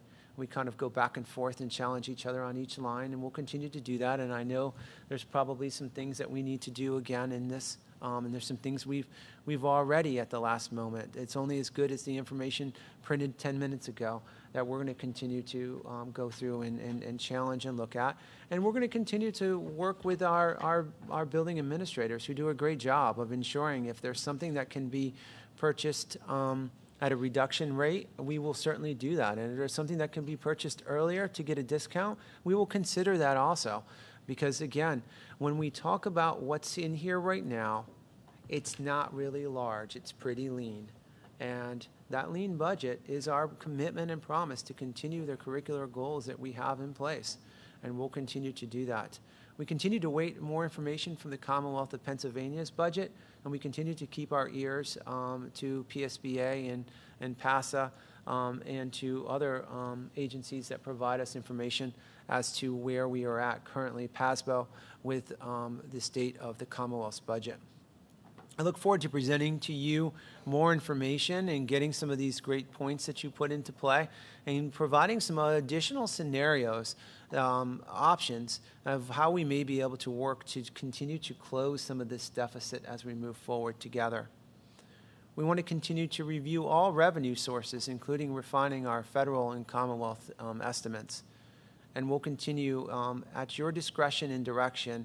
If you feel the need as a united board and as a group and as a team of 10, if we decide at your discretion if we want to have specific budget work sessions, we can let me know, and you'll let me know, and I'll be able to advertise those, and we can earmark those and have as we move forward. There's a question QR code to the document, and that will be our living and breathing document to begin to unpack some of that. And that's where those real-time changes in the line items will also be. Do we have a due date, or would you like to have those questions submitted by a certain time so that we know how many there are, whether we need to schedule another meeting or? I'll tell you what, I will do my best of, I don't necessarily want a due date, because I think as you know, you're all invested in a lot of things in life. So as you have an opportunity, and this is something you want to, obviously it's good nighttime reading. As you read it and enter into questions, why don't we kind of gauge that accordingly? And if I start seeing there's an accordion, we might also see patterns and themes, and we might be able to address those patterns and themes in our next sessions. But why don't we kind of just stay in communication? That way, if we feel we need to, we'll schedule that. Would it be helpful if we did not have any questions to enter that in the document? I don't have any questions, so you're not waiting to see, is this board member going to submit 20 questions, or is this board member aware? Just so you know whether there's communication or not. Absolutely. You know what I'm saying? That would be wonderful. Or you can even just send me an email. At this time, I have no questions. That's good too as well. Or a smiley emoji is good. No, I'm just teasing. No. And again, there's no such thing as a bad question at all. And I think that's good, because it may also help in some other aspects. But thank you. She's fine. Dr. Fox, if I could, and perhaps this little primer, and I'll try to be brief. I would like to explain to you a little bit about some of the accounting crosswalk. So if you all have a book in front of you, the line items, if you would flip to page 16 of 63 in the orange line items, just so I can make a little comparison, a little primer there for you. So briefly, the account long code is the account that we use, and that account long code is broken into different dimensions, which you're used to seeing. So the second column over, it says account long code, and you see the account, the first one on the top of the page says 10, 1110, 448, 000, 800, 00. Okay. So I will include to you, and I can't see the board member's name that requested this. Your name? Marcy, thank you. Everybody's so nice here. They let me off the hook. It's, if I were a fish, you know, I'd have been thrown back 14 times by now. The account long code is broken into separate dimensions. The first one is fund. The second one is function, et cetera, et cetera. So I will be including in that QR code, I'm going to work with Mrs. Bosbaugh to give a little example of what those account codes mean, because the next column over where it says account description, that is a user euphemism for that line, okay? That is where things get a little murky. So for instance, if you go down from the center column, 1, 2, 3, you see tent rental that we talked about. If you go into the state chart of accounts, there's no line for tent rental, right? But this is for general fund, regular education, rentals, district-wide, subject level not specific, but for the high school. And that's what the accounting code means. So if you go down one more line, you can see, and I'm going in the middle school here, that there are 5 lines for after-school activities, grade 5, grade 6, grade 7, and grade 8. Can I just interrupt you just for 1 minute? And I think we are understanding what you're saying. But like, for instance, the tent rental. If I understand this correctly, it looks like we budgeted $1,254 last year for a tent rental, which I can't believe. Right, and that's where this crosswalk, that's exactly what I'm getting to. Thank you for pointing that out. So the problem is there, when we look at the change in money from previous, it looks like we previously had budgeted for a tent rental. So Exactly my point. So this is where the crosswalking is murky. So the account codes had changed previously. So in the long list of accounts that the board was used to seeing previously, I had to make changes to the accounting code, and some of those account codes may have been used last year for something previously. So that exact crosswalk that you're talking about is going to be a difficult comparison. So is it fair to say there is no comparison? I mean, like, is it fair to not even look at the change from previous because it's apples and oranges? For so many lines, so we that's wouldn't going to know be, which ones it is a real comparison and which one it isn't? that's going to be the difficulty. Where things get clearer is with a little step back. Dr. Fox put on what the board is used to seeing in the monthly reports that have a grouped function, 1,100 for regular education and 100 for salaries. Everything's grouped into those categories. And now you can compare year over year, month over month, when you're not looking at a very specific line item that is, quite honestly, probably duplicated. What I was getting to under the tent, you see it says grade 5 after school activities, grade 6, grade 7, grade 8. They all have the same accounting code. But the board is used to seeing, I want to know how many dollars are going out for this particular thing. So if I pull up line 587 from last year's budget, which we all have, if not in hard copy electronically, it should have an amount of $1,254 on line 587 last year. I hate to say it this way, but that would be incorrect. Okay.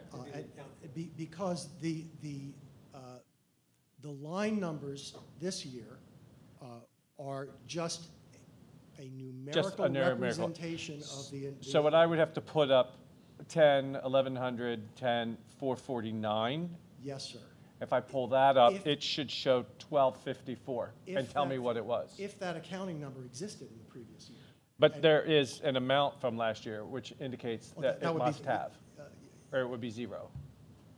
Well, this is, again, this is where the crosswalk is a little murky, and I have to apologize for that, because during this process, I went in and had to update each specific budget line. Some of them, like this particular budget line, when I got the budget in January, the preliminary, whatever, there was a counting code on there, 10-1100 44 something, okay? And those had to be changed because those account codes don't exist. And you do not need to apologize, please. But Well, I think I understand now. Thank you. Yes, yeah. I mean, go ahead with what you were saying. Line-to-line comparison is going to be quite difficult doing it that way.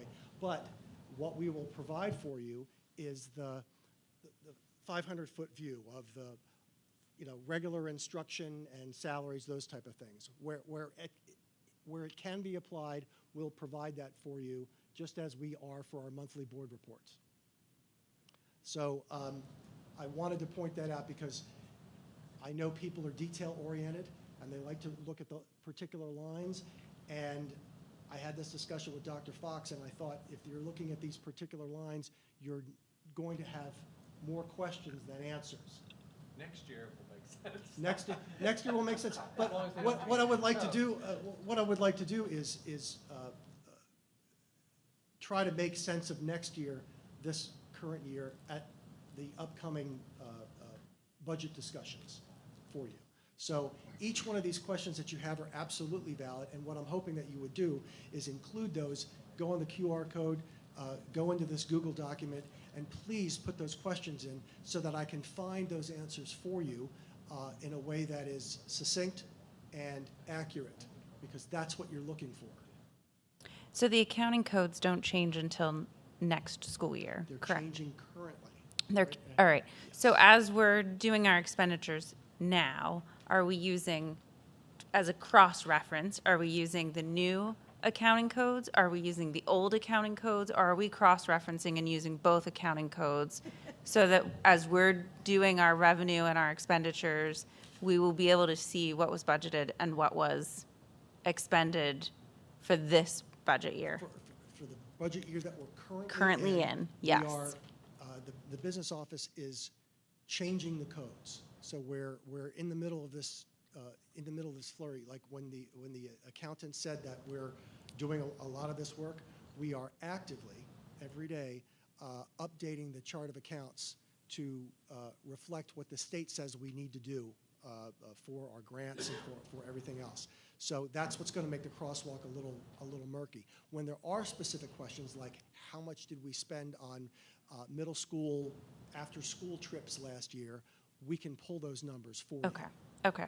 So I get more to my point, like, would we be able to see, so we had an idea, because it doesn't seem like the crosswalk is really going to be able to give us, much, like, as far as looking at what was budgeted for last, of more of what has been expended to this fiscal year. Would we be able to have that, and would that provide a better reference, is what I was going for. I don't know if I could include it in this document, but I certainly can. Because I create it, or the district creates it for those monthly board reports, we can certainly use that as a cross-reference. Okay. So I will add those in. Okay, great. Thank you. Thank you. I have just a question. Sorry if I'm jumping in on somebody. So on my booklet, and I think these guys too, I have areas that look like the printing is lighter. Is there significance to that, or is it just a printing issue? No, Like it almost looks where like they're some of grayed those out. lower down on that page, exactly, where some of those items are grayed out, for instance. Oh, okay. Those are areas that the budget code is changed from what is written in there. Okay. Okay, so for instance, those, like I said before, the titles that are in there were shorthand that created by people who,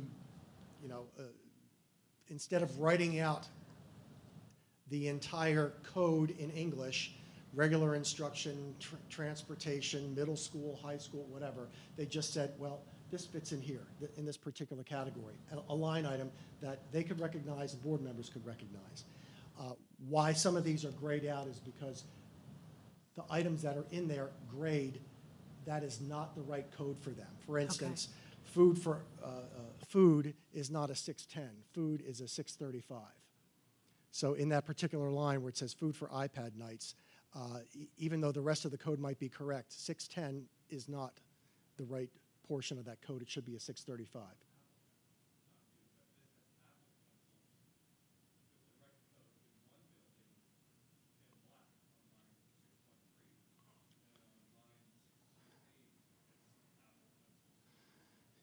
Yep.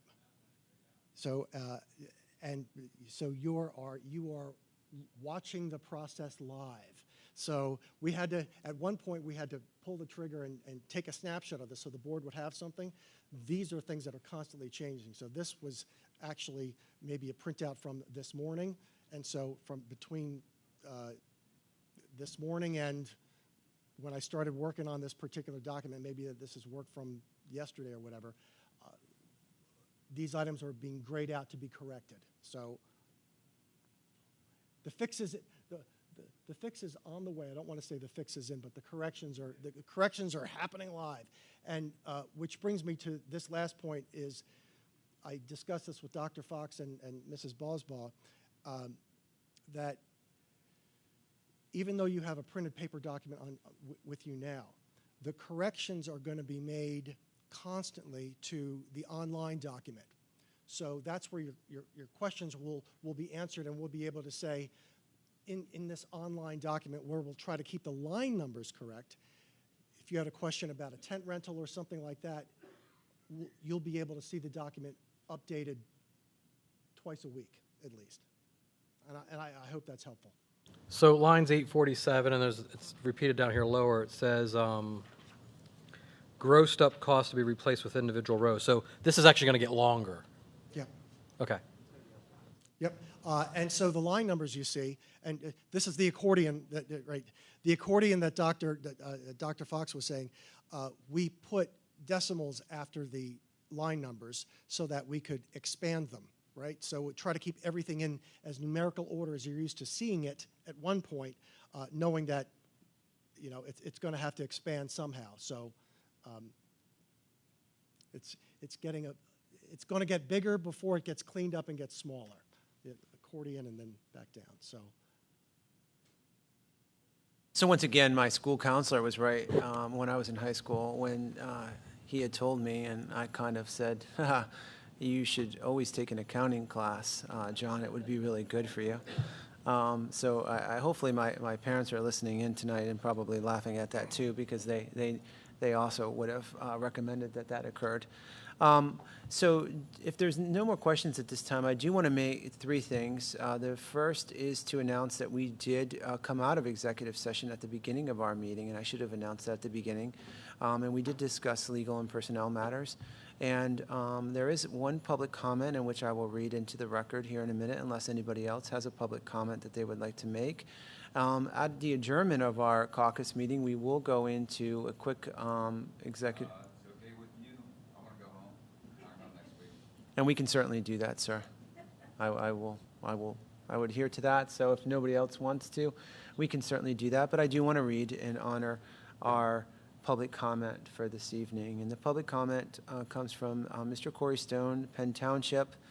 And the comment reads, given the low rates and the certainty that rates are going to go up, I will once again implore you to borrow the estimated amount of money to make all major repairs and capital improvements that were projected in the 5-year plan that were beyond the turf and the real estate purchases.